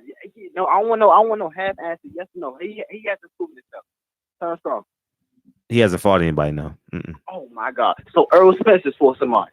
Earl Spence proven himself, right? Kell Brook, Mikey Garcia, Lamont Peterson, Ocampo, and now Sean Porter. Who's better than Sean Porter on Terence Crawford's resume? Huh? Who's better than Terence Crawford? Gamboa is better than fucking Sean Porter. What are you talking about? Okay, all right. Okay. Bro, do y'all know who Gamboa is? Okay, or was? Do y'all know who Gamboa All right. just fucked somebody of his last fight? All right, okay, Gamboa was okay. undefeated when Bud beat him. All right. Gamboa can beat Mike Tyson too. Hold on, I know. before I get off the phone, a lot of y'all saying, "Oh, Gamboa clipped him." Yeah, it's boxing. You get hit. That's the boxing. Oh, now it's boxing. You get hit, but when you was making Mr. Earl Spence, he got hit by Ocampo. He got hit by the African. Okay, I know. The argument is convenient when you're making your points, right? Tell your boy Terence Crawford. Go to Twitter. He's gonna go to Twitter live, maybe sometime this week, next week, and tell him he needs to fight somebody. Tell him to tell Bob. Okay. Before you get on the call with somebody else, Fred. Yes. If you fucked up Kell Brook, because they're not gonna fight because it ain't. No, we got to get there no first. money in that fight. We got to get Ain't there no- first. ain't nobody wants to You got to see get there Kell first. Brook. You got to get Nobody there wants to see first. him fight that man. Stay on topic. Fuck Kell Brook up, then everybody gonna say he put. See, you're too easily distracted. You're too easily distracted. Same thing with Floyd and Pacquiao. You still think 5 nickels is worth more than a quarter? Yeah, no. You still. You got to get there first. You got to get there first. You got to get there. How about they sign a contract first? If he fights Green, if he fights Green Machine, mandatory. He got All to right. fight him. He got to fight him before December 2nd. Call in tomorrow. Call in tomorrow, Claire. Call in tomorrow. All right, I appreciate your time. All the time, man. Go back doing your Hey, fucking all my sit-ups. Bud fans, Go do your sit-ups and drink some water so you don't get dehydrated. All right. all my Bud fans, stand up. Hey, you gonna be talking about me in a couple years? I hope so. I hope so. Hope you say. Remember, I used to call in and be a Bud fan. I want you to say that. I actually want to do your first interview. You gonna be talking about me? Fuck Bud. You gonna be talking about me in a couple years? So I appreciate it. How about I talk about you? How about I talk about you tomorrow? Send me some clips and shit, and I'll interview you. I see you some clips. All right. I Send it to my DM all the time. All the time. Yeah, for sure.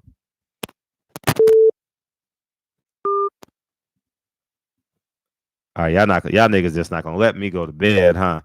267. What it do? Yo, what up? What up? What up? What's up? What's up? What's up, man? What's up? Yeah, got through that call right there. You know what I'm saying? You feel how you feel. You know what I'm saying? But I'm just calling up. You know what I mean? Late night.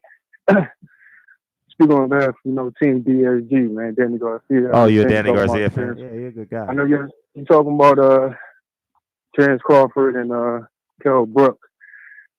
I really don't have a opinion on that. You know what I'm saying? But that fight don't make sense to me, if you ask me.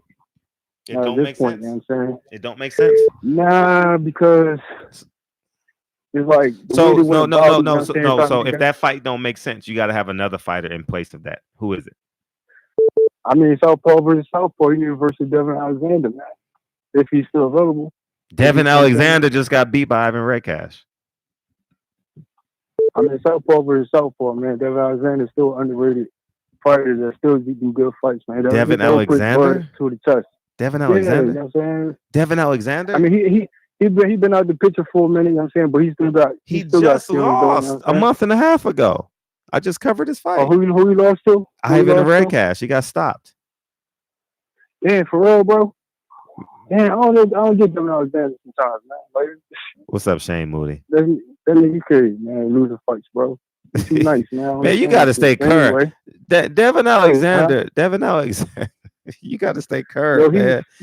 Last year nice, to the date, Devin Alexander lost to Andre Berto. Just so you know.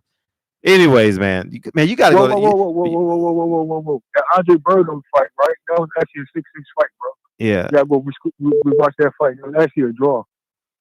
Because Devin Alexander won the first half. It wasn't a draw. Came back and won the second half. It wasn't a draw. Okay, here's what you need to do. You got to do two things before you call in. You got to do two things. It wasn't a draw. What's that? You gotta go to Boxing Scene and read every article the last 6 months so you can catch up on boxing. That's all you gotta do. All right, and then the second step you do, call in. You in and out though, bro. I'm telling you, don't even know Devin Alexander just got his ass beat. I gotta take this call, man. How we gonna have this conversation? You didn't even know Devin Alexander just lost. We're not even talking. I'm not even talking about Devin Alexander. I'm just talking about. I just brought him up to state the fact that it was factually 6-6 versus Berto. It should have been a draw. You go back and watch the fight. Anybody can go back and watch that fight. It was a draw. But it is Berto, bro. Okay. Appreciate you, man. Thanks for the call. That's how I see it. But hold on, bro. I said Team DSG, bro. You cut me off and everything, bro. Like, damn. All right, hurry up. Talking about that. All right, go ahead. Hurry up, nigga. Shoot. Winded. Hurry up, nigga. Hurry up, nigga. You put me up. Yo, you let the boy speak for a minute, bro. You was talking about some other shit, bro. Nigga, hurry up, nigga. Hurry up. All right, listen. The fact is 404. I'm gonna get you. Go ahead. All right, 404. You wasn't next, bro. The fact is, you know what I'm saying, Danny Garcia get unappreciated. You know what I'm saying, get discredit for no reason. Factually, that nigga is truly undefeated for real. He's 37-0 for real. Because fact is, man, he's not 37-0. Wait. He's bro, not. Bro, I understand. Bro. Hear me out. No. Wait. Hold on, bro. This ain't the what if. This ain't the what if hotline. Ain't no what if. This ain't 976-7070. This ain't the lottery, nigga. You don't pay $1 and get the dream. Danny Garcia. Bro, I like Danny Garcia. He lost. Bro, hold on. Can you let me finish? All right. Fact is, people need to be boxing observation up, dog. Most of y'all need to be lying about some shit. Danny Garcia beat Keith Thurman. He actually beat Porter. Porter did not outwork Danny. You know what I'm saying? Danny Garcia won 8 rounds to Porter 4, and Danny Garcia beat Thurman 7-5. Y'all need to go recap those fights, and now that they're gonna see really one of those fights. Okay. And secondly, they keep bringing up fucking Peterson and whoever false narratives of any fucking gift Danny Garcia ever received because he ate four of those niggas too. Okay. Facts. Okay. So people, please in a debate, do not bring up Peterson. Do not bring up whoever ever fuck again, bro. Because them niggas lost 8 rounds. So stop bringing him up, trying to discredit Danny Garcia. Okay. And he beat Facts, and he beat Keith Thurman, and he beat Porter. But he just got robbed for those Gotcha. two songs. Gotcha. For those 2 fights. Gotcha. That's all I'm gonna say. So from now on, get your boxing facts in order, bro. I'm not saying you. I'm saying you got to get your boxing facts in order. Nah, bro. I'm talking facts, bro. Go recap the fight. So Marisa Herrera was a tough fight. Lamont Peterson was a tough fight. No, it wasn't, bro. He got 2 he losses. He beat Herrera 8 rounds. Herrera lost 8 rounds. All right, I got to take next call. Rounds. I got to take next call. Okay. Appreciate Playing them games? Okay. Please call in next time. Okay. Don't want to hear the facts, bro. 410. What it do, man? Who this? What up, man? Your name's CJ out from Maryland, man. What's up? The other dude that was talking, I don't know what the fuck you talking about. Danny Garcia lost twice. I know, that's what I'm saying. Can we just move on? We can respect the nigga, but he's lost twice. Look, I don't even like talking about Danny Garcia talking all that shit, and you know he ain't really trying to fight Spence. So we're going. That's another topic. This dude, I think he is ducking Kell Brook. Kell Brook's been calling him out for a while. I mean, that's a good matchup. I mean, he says he want to fight Spence. Why not show off his talents by challenging Brook and see what he can do? Mm-hmm. And Kell Brook is no whore, man. I don't know why people think this dude's a whore. He's not. He beat the shit out of Sean Porter. And why didn't Sean Porter go back and get his belt? I mean, people are not looking at stuff like this. I mean, what do you think? I personally think that he is ducking Kell Brook. If he don't fight him at this point, he's ducking him. Period. End of discussion, man. It's simple. He's the only. It's no other option. He is the only option. That's it. Yeah, like I'm talking about, like the shitty fight. He picks Amir Khan. We know Amir Khan got a glass ass motherfucking jaw. That was an easy victory. Come on, man. Like Terence Crawford ain't fooling me. I like him, but he knew what the fuck he was doing when he signed with Bob Arum. People need to keep it real. Mm-hmm. He ain't trying to fight the people over the PVC. Come on, man. Stop. Not at all. Terence Crawford probably listening right now. There's 300 people in this motherfucker. I ain't scared of Terence Crawford either. Tell him to get his ass in that ring. Bomac listening right now. Bomac, call in. Bomac needs to stop eating all them cheeseburgers and focus on his health and put him in a ring with motherfucking Kell Brook. That's what he needs to do. My bad, bro. I need to take up much of your time. I appreciate the call. No problem, bro. Thank you. Take it easy, man. 404. Finally got you in. What's up? Who this? Hey, man. Fred, what's up? What's up? Toronto Welch, man. Oh, go ahead. Shoot your shit, nigga. Go. Yeah, man. Check this out, bro. Look, bro. Earl a great fighter.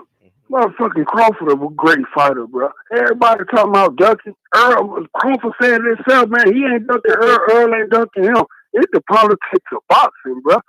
Can't nobody really go in there and say definitively who gonna win this fight, man. Really, bro. Everybody talking about resumes and all that. You watch boxing, I watch boxing. I watch all your videos, boy. I love you. Watch it every day, boy. Thank you, King. Yeah, boy, I watch it every day, boy. But honestly, you look at it, man, it's a 50-50 fight, man. Tell them people start hating on Terence Crawford like that, man. He ain't did that none of his resume. How about you show me? He went top rank, bro. He fight who he can fight. Them people over there, you listen to goddamn Earl Spence, Sean Porter, everybody do interview. Nobody ain't ducking him. Nobody ain't scared of him. He ain't scared of them. It's the politics. He went bullshit top rank. That's what fucking everything up. No, he chose. He's not with them. He chose to go to top rank.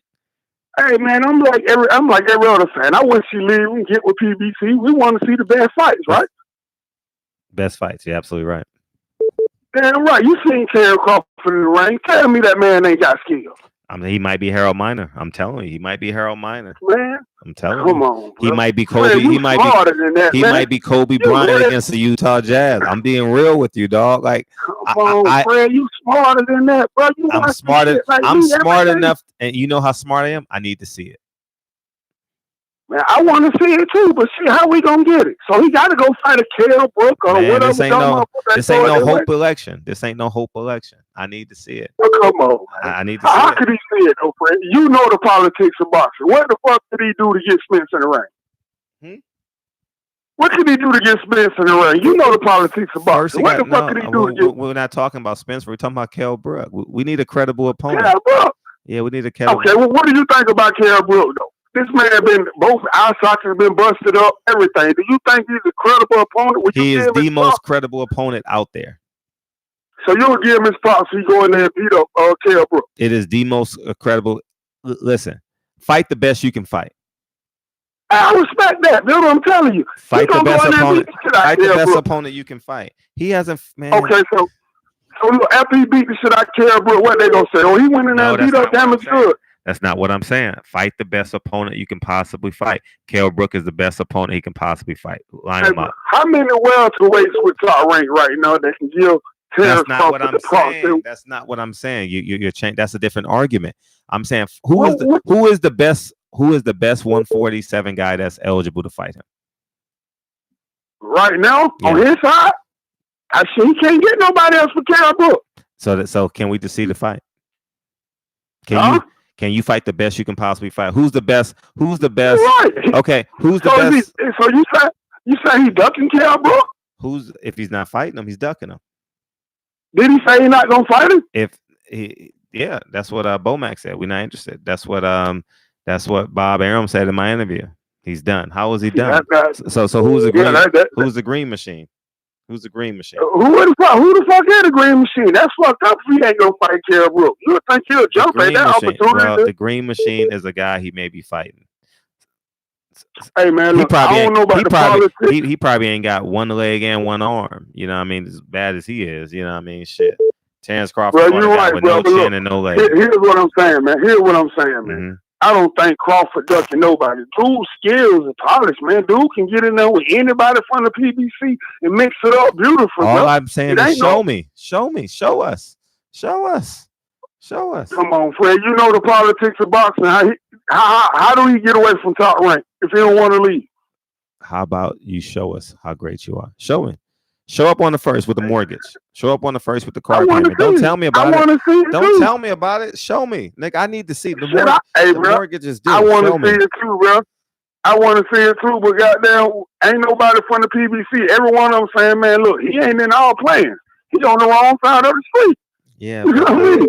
I appreciate the call, man. All right, bro. Thank you.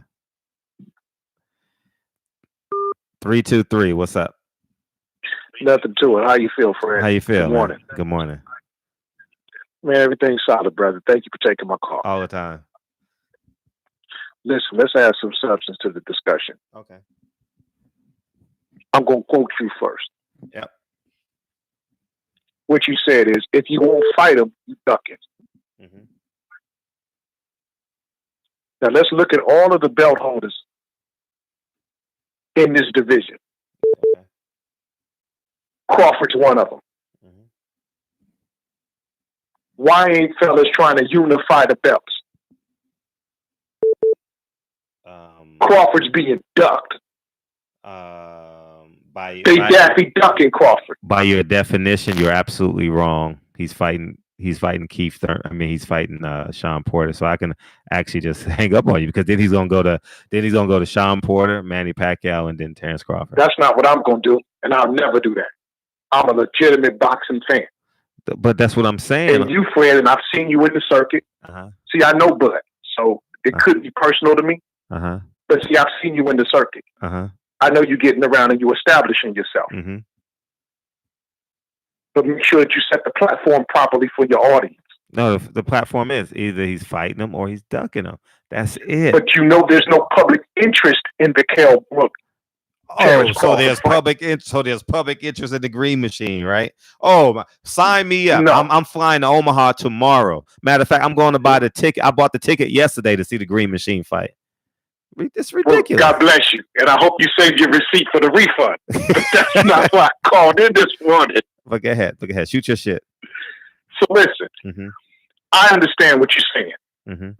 We as boxing fans want to see the best against the best. That's what we pay for. That's what the interest is. Mm-hmm. But the business is running the sport.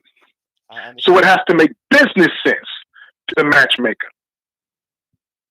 Now, Bob Arum, solid guy. At one point in time, it was Goosen, it was King, and it was Bob Arum. Mm-hmm. Right? And Bob Arum is one of the aging veterans, but he's a pillar in the business. He got himself a hold of a young star. Mm-hmm.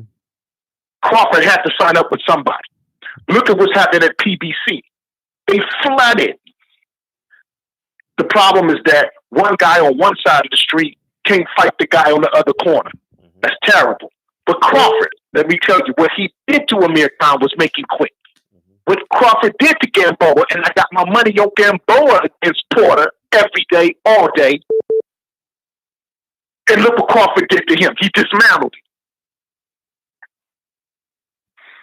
So I want you to be fair, Fred, because you're a solid guy. I'm being very fair. I went through his resume with a fine tooth, whatever grandma say, the fine comb tooth, whatever she says.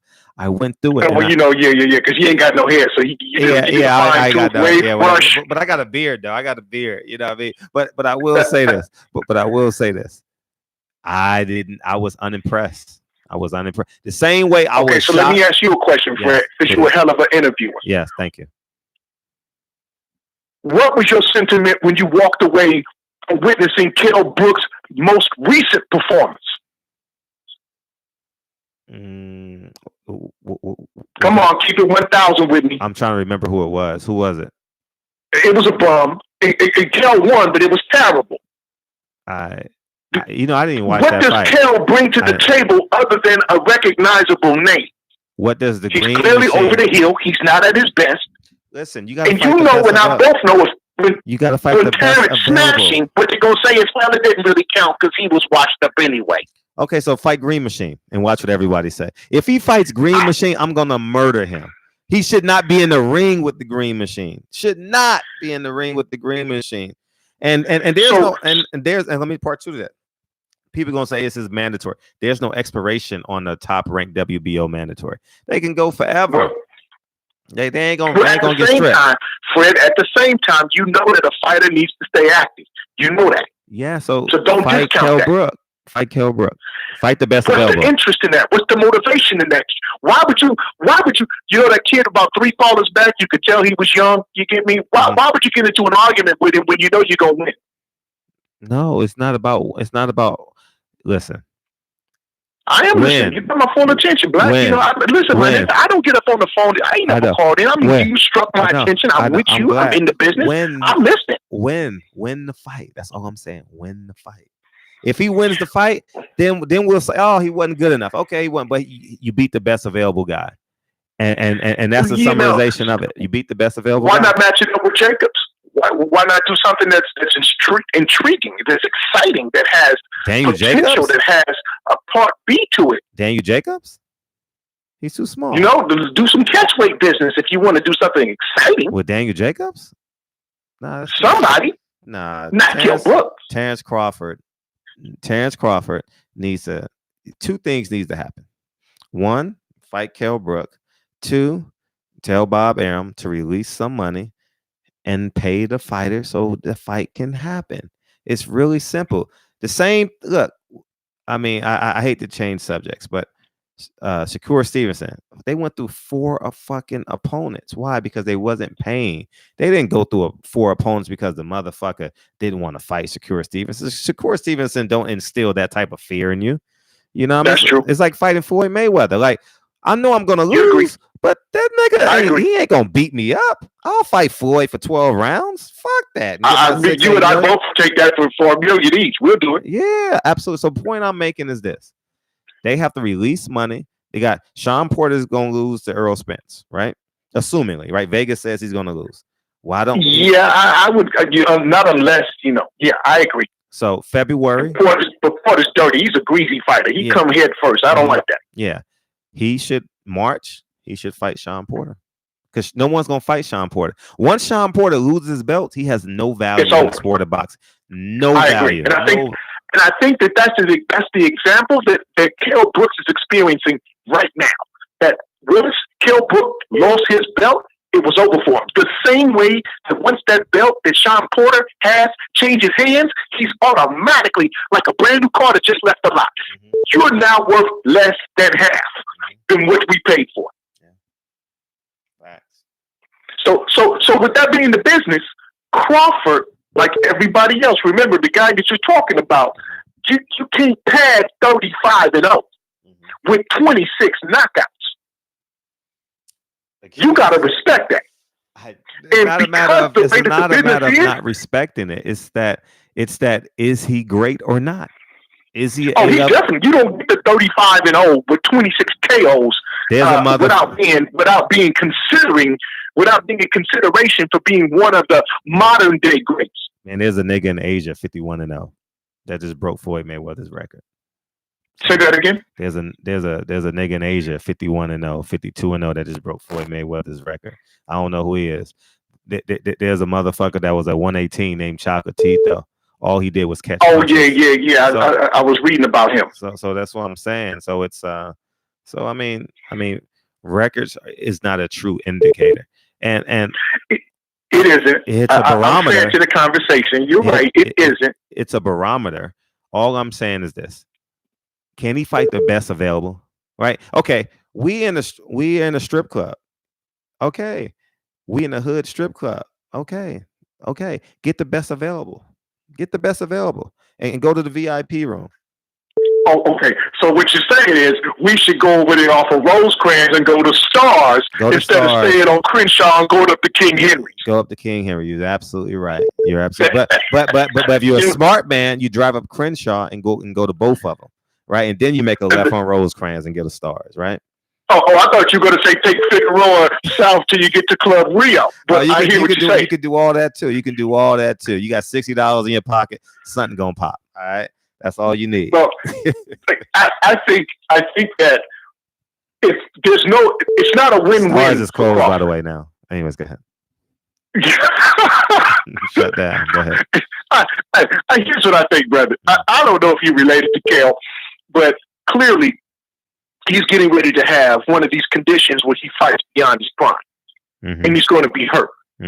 Right? Nobody wants to see that. That just happened with Superman in his last fight. Right? And he had the brain aneurysm. We just lost a fighter within the last 60. We've lost 2 fighters within the last 60 days. You should not. There should be consideration as to the firepower that you putting in front of Kell. And Kell has the heart of a champion, a former champion. He's a lion. I get it. He's a proven veteran. I know why you want to see this fight. I know you want to say this is the litmus test for Crawford. Yeah, it's a litmus test. I respect that. I respect that. I don't want to see Kell Brook get hurt. The public does not have a paying appetite to see that matchup. And unfortunately, Kell's going to have to wait in line. Kell needs to go back to Z and work his way back up through the alphabet and then see himself as a champion if he can do it. But Crawford is flying high right now, and he needs to see Spence. Spence needs to come out, and Spence has already said that when he gets past Porter, if they don't try to throw Manny Pacquiao in the middle of that, what they want to do is see a Crawford-Spence matchup. There's tension there. You've seen the footage. There's tension there. That's what sells. That's what puts ass cheeks in seats. Because we got tension between these fighters. That promotional campaign is going to have the seats sold out. It's going to have the merch out the door, and it's going to have the pay-per-view sold like never seen. That's where the state of boxing is today. It's not about talent, just like music. It's not about talent. It's about business. So, Fred, since you know that, I do know it, and the point I'm making is, if the Green Machine does no business, Kell Brook could do at least a little business. Simple. Fred, I love you. Thank you. I'm Capital AK. When I see you next time, I'm gonna shake a hand and make that proper introduction. You know, and we make the rounds, take a picture, good night, and all that good shit. Thank you. But listen, Crawford is gonna be the next guy. He might be Harold Miner to unify the belt. He might be. I can't wait. Let me tell you the real matchup in about 2 years from right now. It's gonna be Crawford versus Pacquiao after Pacquiao loses to Mayweather in the rematch. That fight will never Remember, happen. I told you. That fight will never happen. Which one? Which one? Pacquiao Crawford. It never happened. Pacquiao who? Pacquiao Crawford. Oh, that'll definitely happen. Because Crawford is gonna knock the goddamn shit out of Spence after Spence Spence shuts down Porter. All right. Well, since you live in LA, we got to make that bet. Hey, listen. I'm Capital AK. Mm-hmm. Thank you for taking my call. Thank you. I'm gonna shake your hand when we meet again in person. All right. Thank you, brother. Thank you for your call, brother Fred. Peace to you. Thank you, King. Love you, man. Thank you. Yep. 513. What it do? Nigga, I'm getting tired. But the chat won't die. Y'all niggas won't die on me. But go ahead, shoot, nigga. Oh yeah, where you going, man? You can't disrespect Bud like that, man. Come on, man. What's up, Fred? What's up, nice man? to talk to you, though. Thank you. Go ahead, shoot your All shit. right, so. All right, man. You can't. Come on, Kell Brook, man. How is that a duck if you don't fight Kell Brook? Kell Brook is done. His eyes, he's a done guy, man. Ain't no point in fighting. He don't have no belt. He's not fighting nobody. His own promoter don't even mess with him no more. What's the point of fighting him? I'd rather see him fight Regis or somebody. I'd rather see him fight at 140. I'd rather see him bring 140 to 47. No, we gotta be realistic in this. I'm not okay. How about you fight Adrian Broner then? Okay. How about he fight? No, I'd rather see that. I honestly would rather see that. No, we being realistic. We're being realistic. If he fights Green Machine, we have no expectations of Green Machine. If we fight Kell Brook, it's a credible name and it's a parallel. Sean Porter. He did that with American. That was a credible name. Man, come on. That was a good name. Nice little name he got on his resume. Man. Come on, man. All right. What's wrong with American? Everything. Now what I'm saying is that that's a credible name, but everything wrong with him just like Kell Brook. Kell Brook don't have no heart no more. That's not. I mean, how do we know that I can't though? even call that a duck if you don't fight him. Man, we got to fight. Man, the fight has to happen, man. Okay, so we're going to fight the Green Machine? Fight the Green Machine and see what happens. Boxing going to eat him alive. He got to fight somebody. He got to tell, he has to tell Top Rank to spend some money on his opponents. Simple. And I agree with you on that part. I definitely agree with you on that part, man. That's it. Because they spend money on John Molina and who was that? Diaz, some guys that was at PBC at once, but like, what's up with Danny Garcia? Danny Garcia really didn't want to fight him. That was a duck. Come on, man. They offered him some good money. Yeah, you're right. That was a duck. It was like he just on the hard side right now. Facts. But really, to be honest, the Spence and the Crawford fight is 50-50. Okay, if you say so. It could go either other. It could go either way, man. 50-50. Crawford ain't fought nobody. Crawford got to show me he can fight at 147. Who Spence fought? Sean Porter. Don't say Mikey Garcia. Sean Porter. Mikey Garcia is a 35 fighter. Sean Porter. He just about to fight Sean Porter. This is his first guy. This is first official guy. Kell Brook. That he's gonna fight. Mikey Garcia, Lamont Peterson. Kell Brook was done. Kell Brook is not a smart fighter at all. He had Golovkin hurt. It didn't go to the body. That is not a smart fighter. He's not even smarter than Terence Crawford. Everybody keeps talking about he's too. I see the chats guys talking about Crawford too small, but Crawford is a smart fighter, just like Floyd Mayweather. Yeah, they might be a little on the smaller side, but they IQ make up for this. The guys like Spence, his feet is slow. You got to show me everything you're saying. Show me. Mm-hmm. It's a real. Crawford show you in the ring. Spence shows you. Against who? Amateur fight. Against who? Against who? Watch his amateur fights in the what was that? It was like the World Championship Series. The guy boxed circles around Spence. Circles around Spence. All I'm saying is this. You're missing the point. I'm not talking about Earl Spence right now.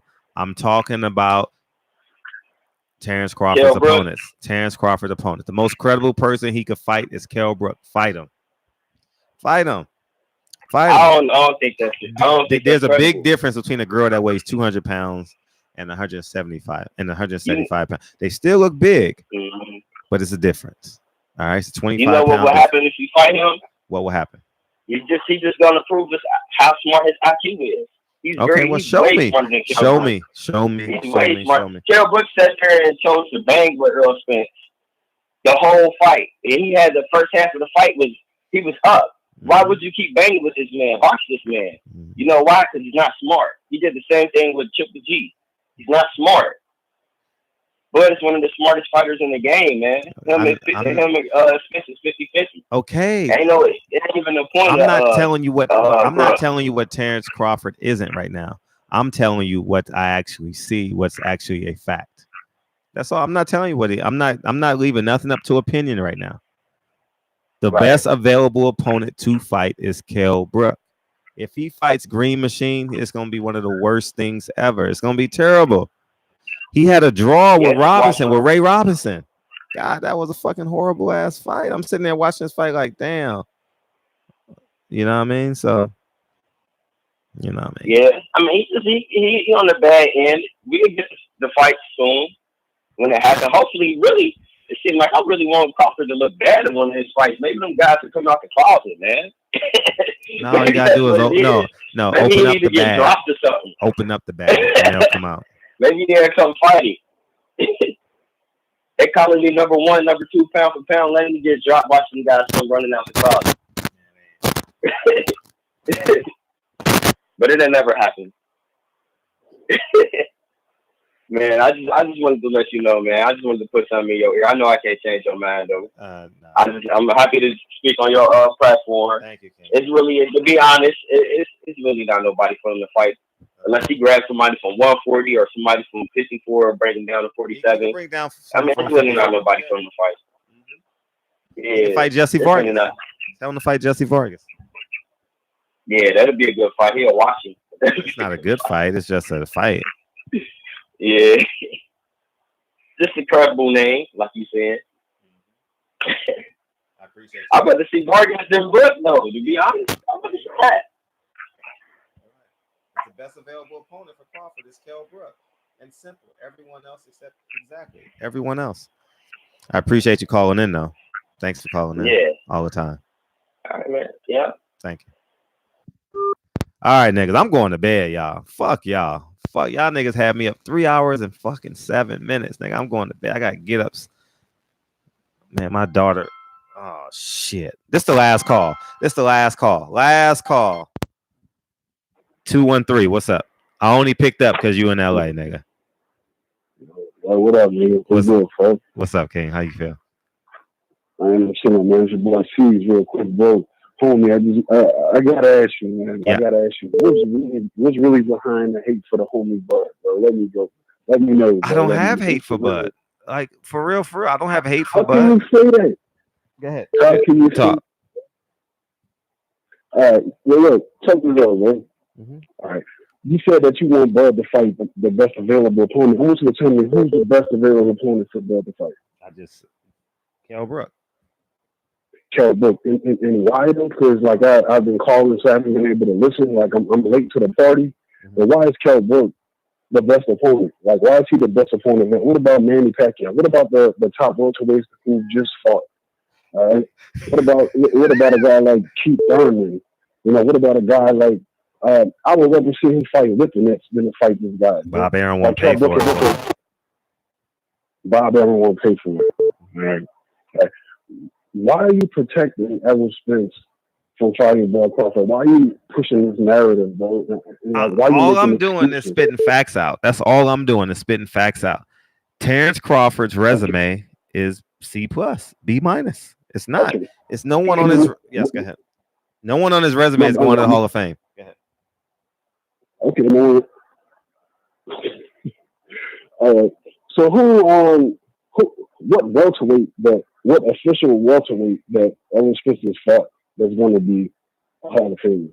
Sean Porter's going to be in somebody's Hall of Fame. No, I said that he's already fought. That's a fight that's coming up. Mikey Garcia.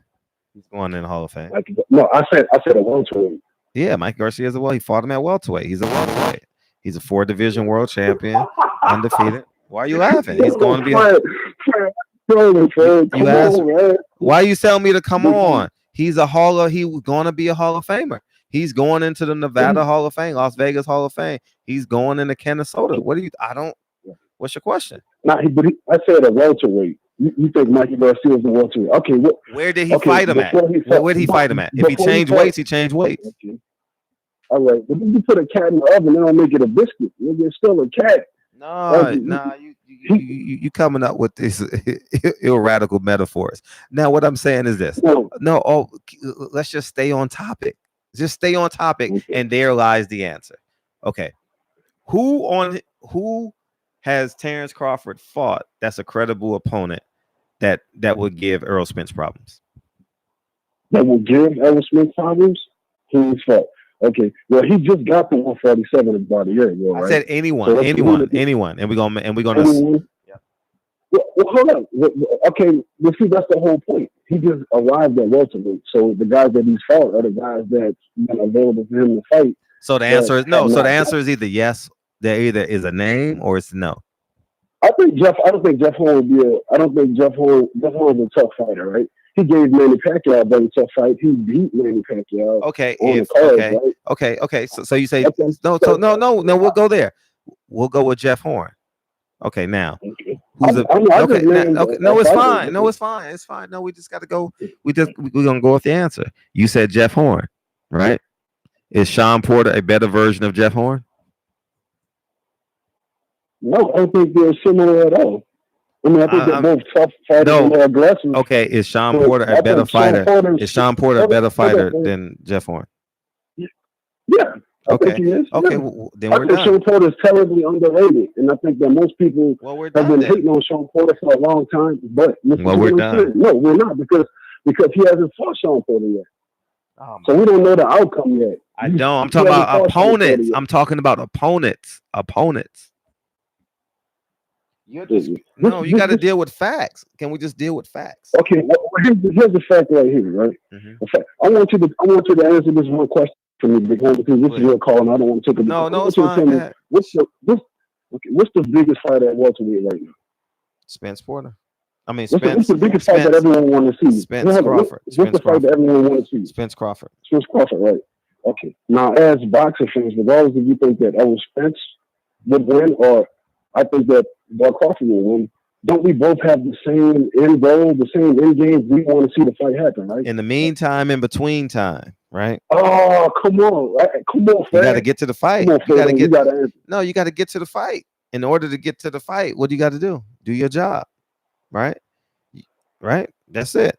As a boxing fan, shouldn't your main? You want to see the fight happen. You want to see that fight happen ASAP. We wanted to see the fight happen a year ago, right? Yeah. Okay, but the fact of the matter is, it seems like a large portion of brothers, man, of black people, they seem to not really care about seeing the fight. They're going to talk about it and go into detail and brag about the fight not being made and explain and come up with a million excuses why the fight shouldn't be made.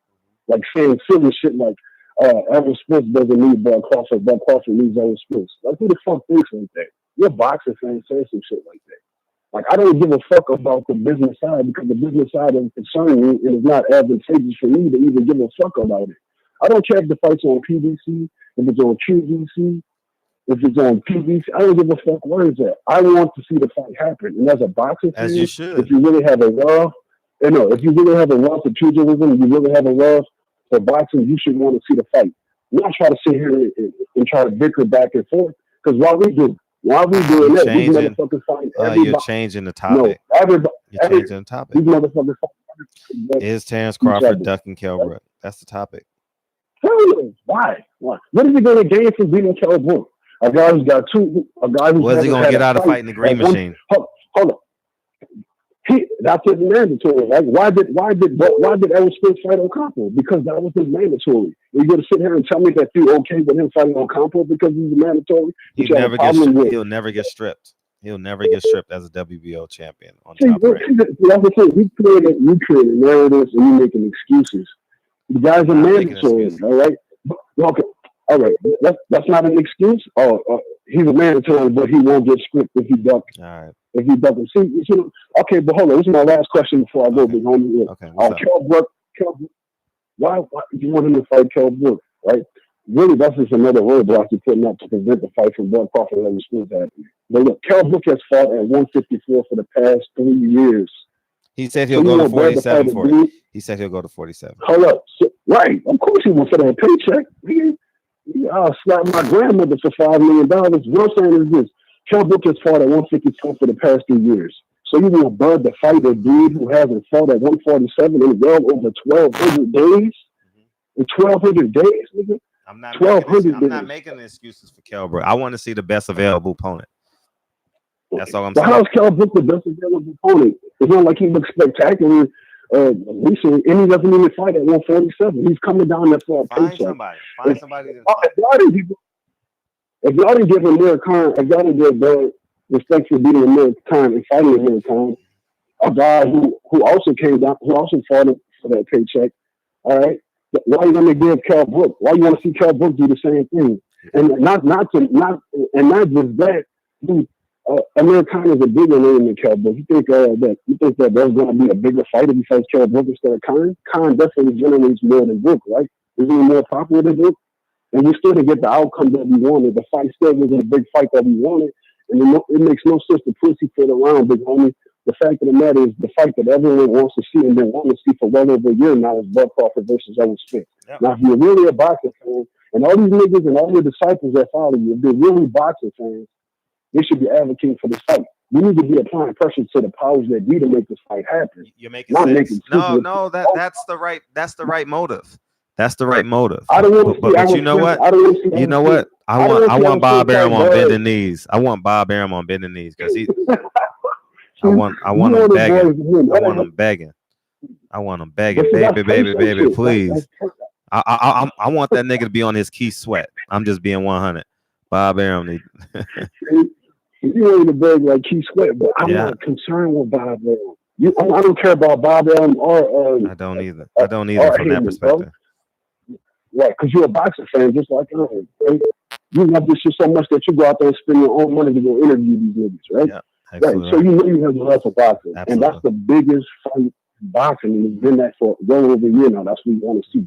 Especially what transpired with the whole Andy Ruiz and Asian thing. Man, we don't have time to waste, and who knows what the future holds. We need to see this fight now. I don't want to see Bud fight Spence at the end of the road with Bud's 34 or 35. All right?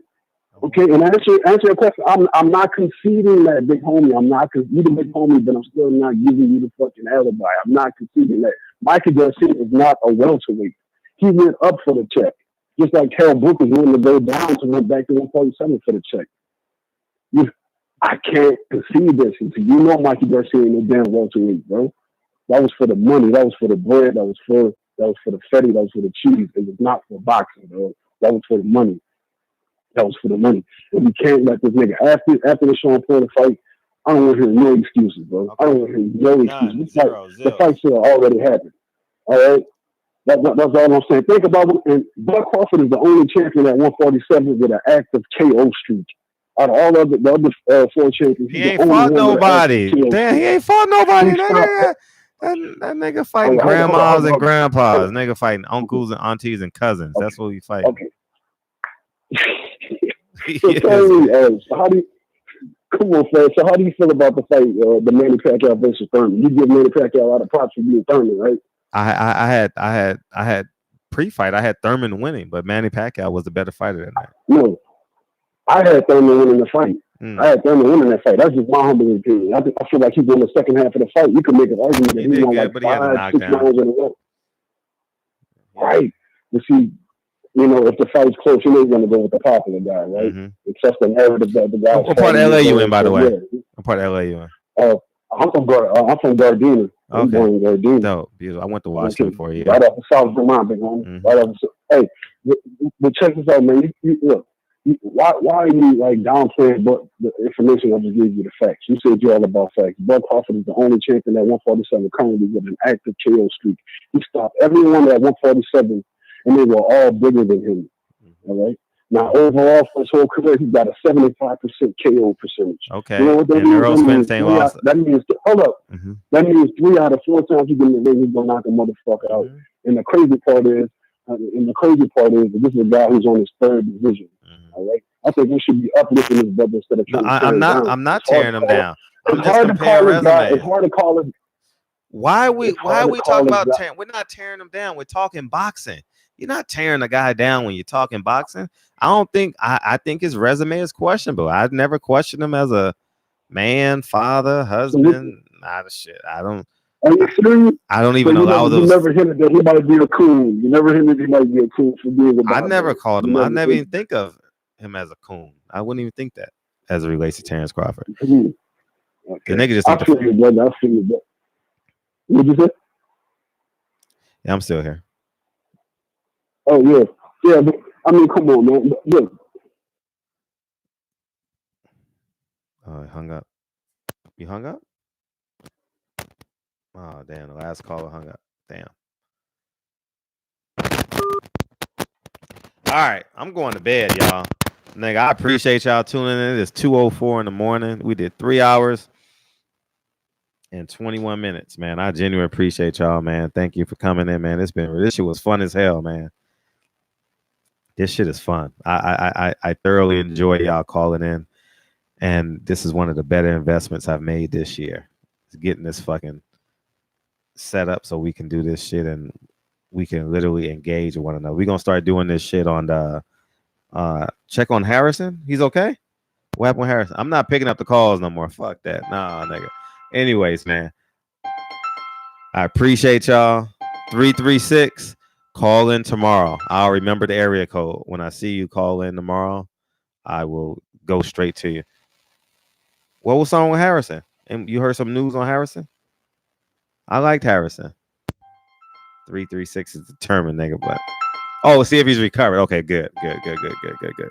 Okay, I have his phone number. I'll call him. Maybe he'll do an interview with me. Anyways, man, barbershop conversations, man. Feel free to hit the subscribe button. Share the videos, man. Hit the like button on your way out, man. I love y'all, man. That was fucking amazing. Last call, nigga, I already answered it. I'm going to bed. I appreciate you guys, man, for sure. Khalil, come back. I don't know what we're going to talk about tomorrow. Something going to break news, and we'll talk about that shit tomorrow. All right. Appreciate y'all, man. Good night, y'all.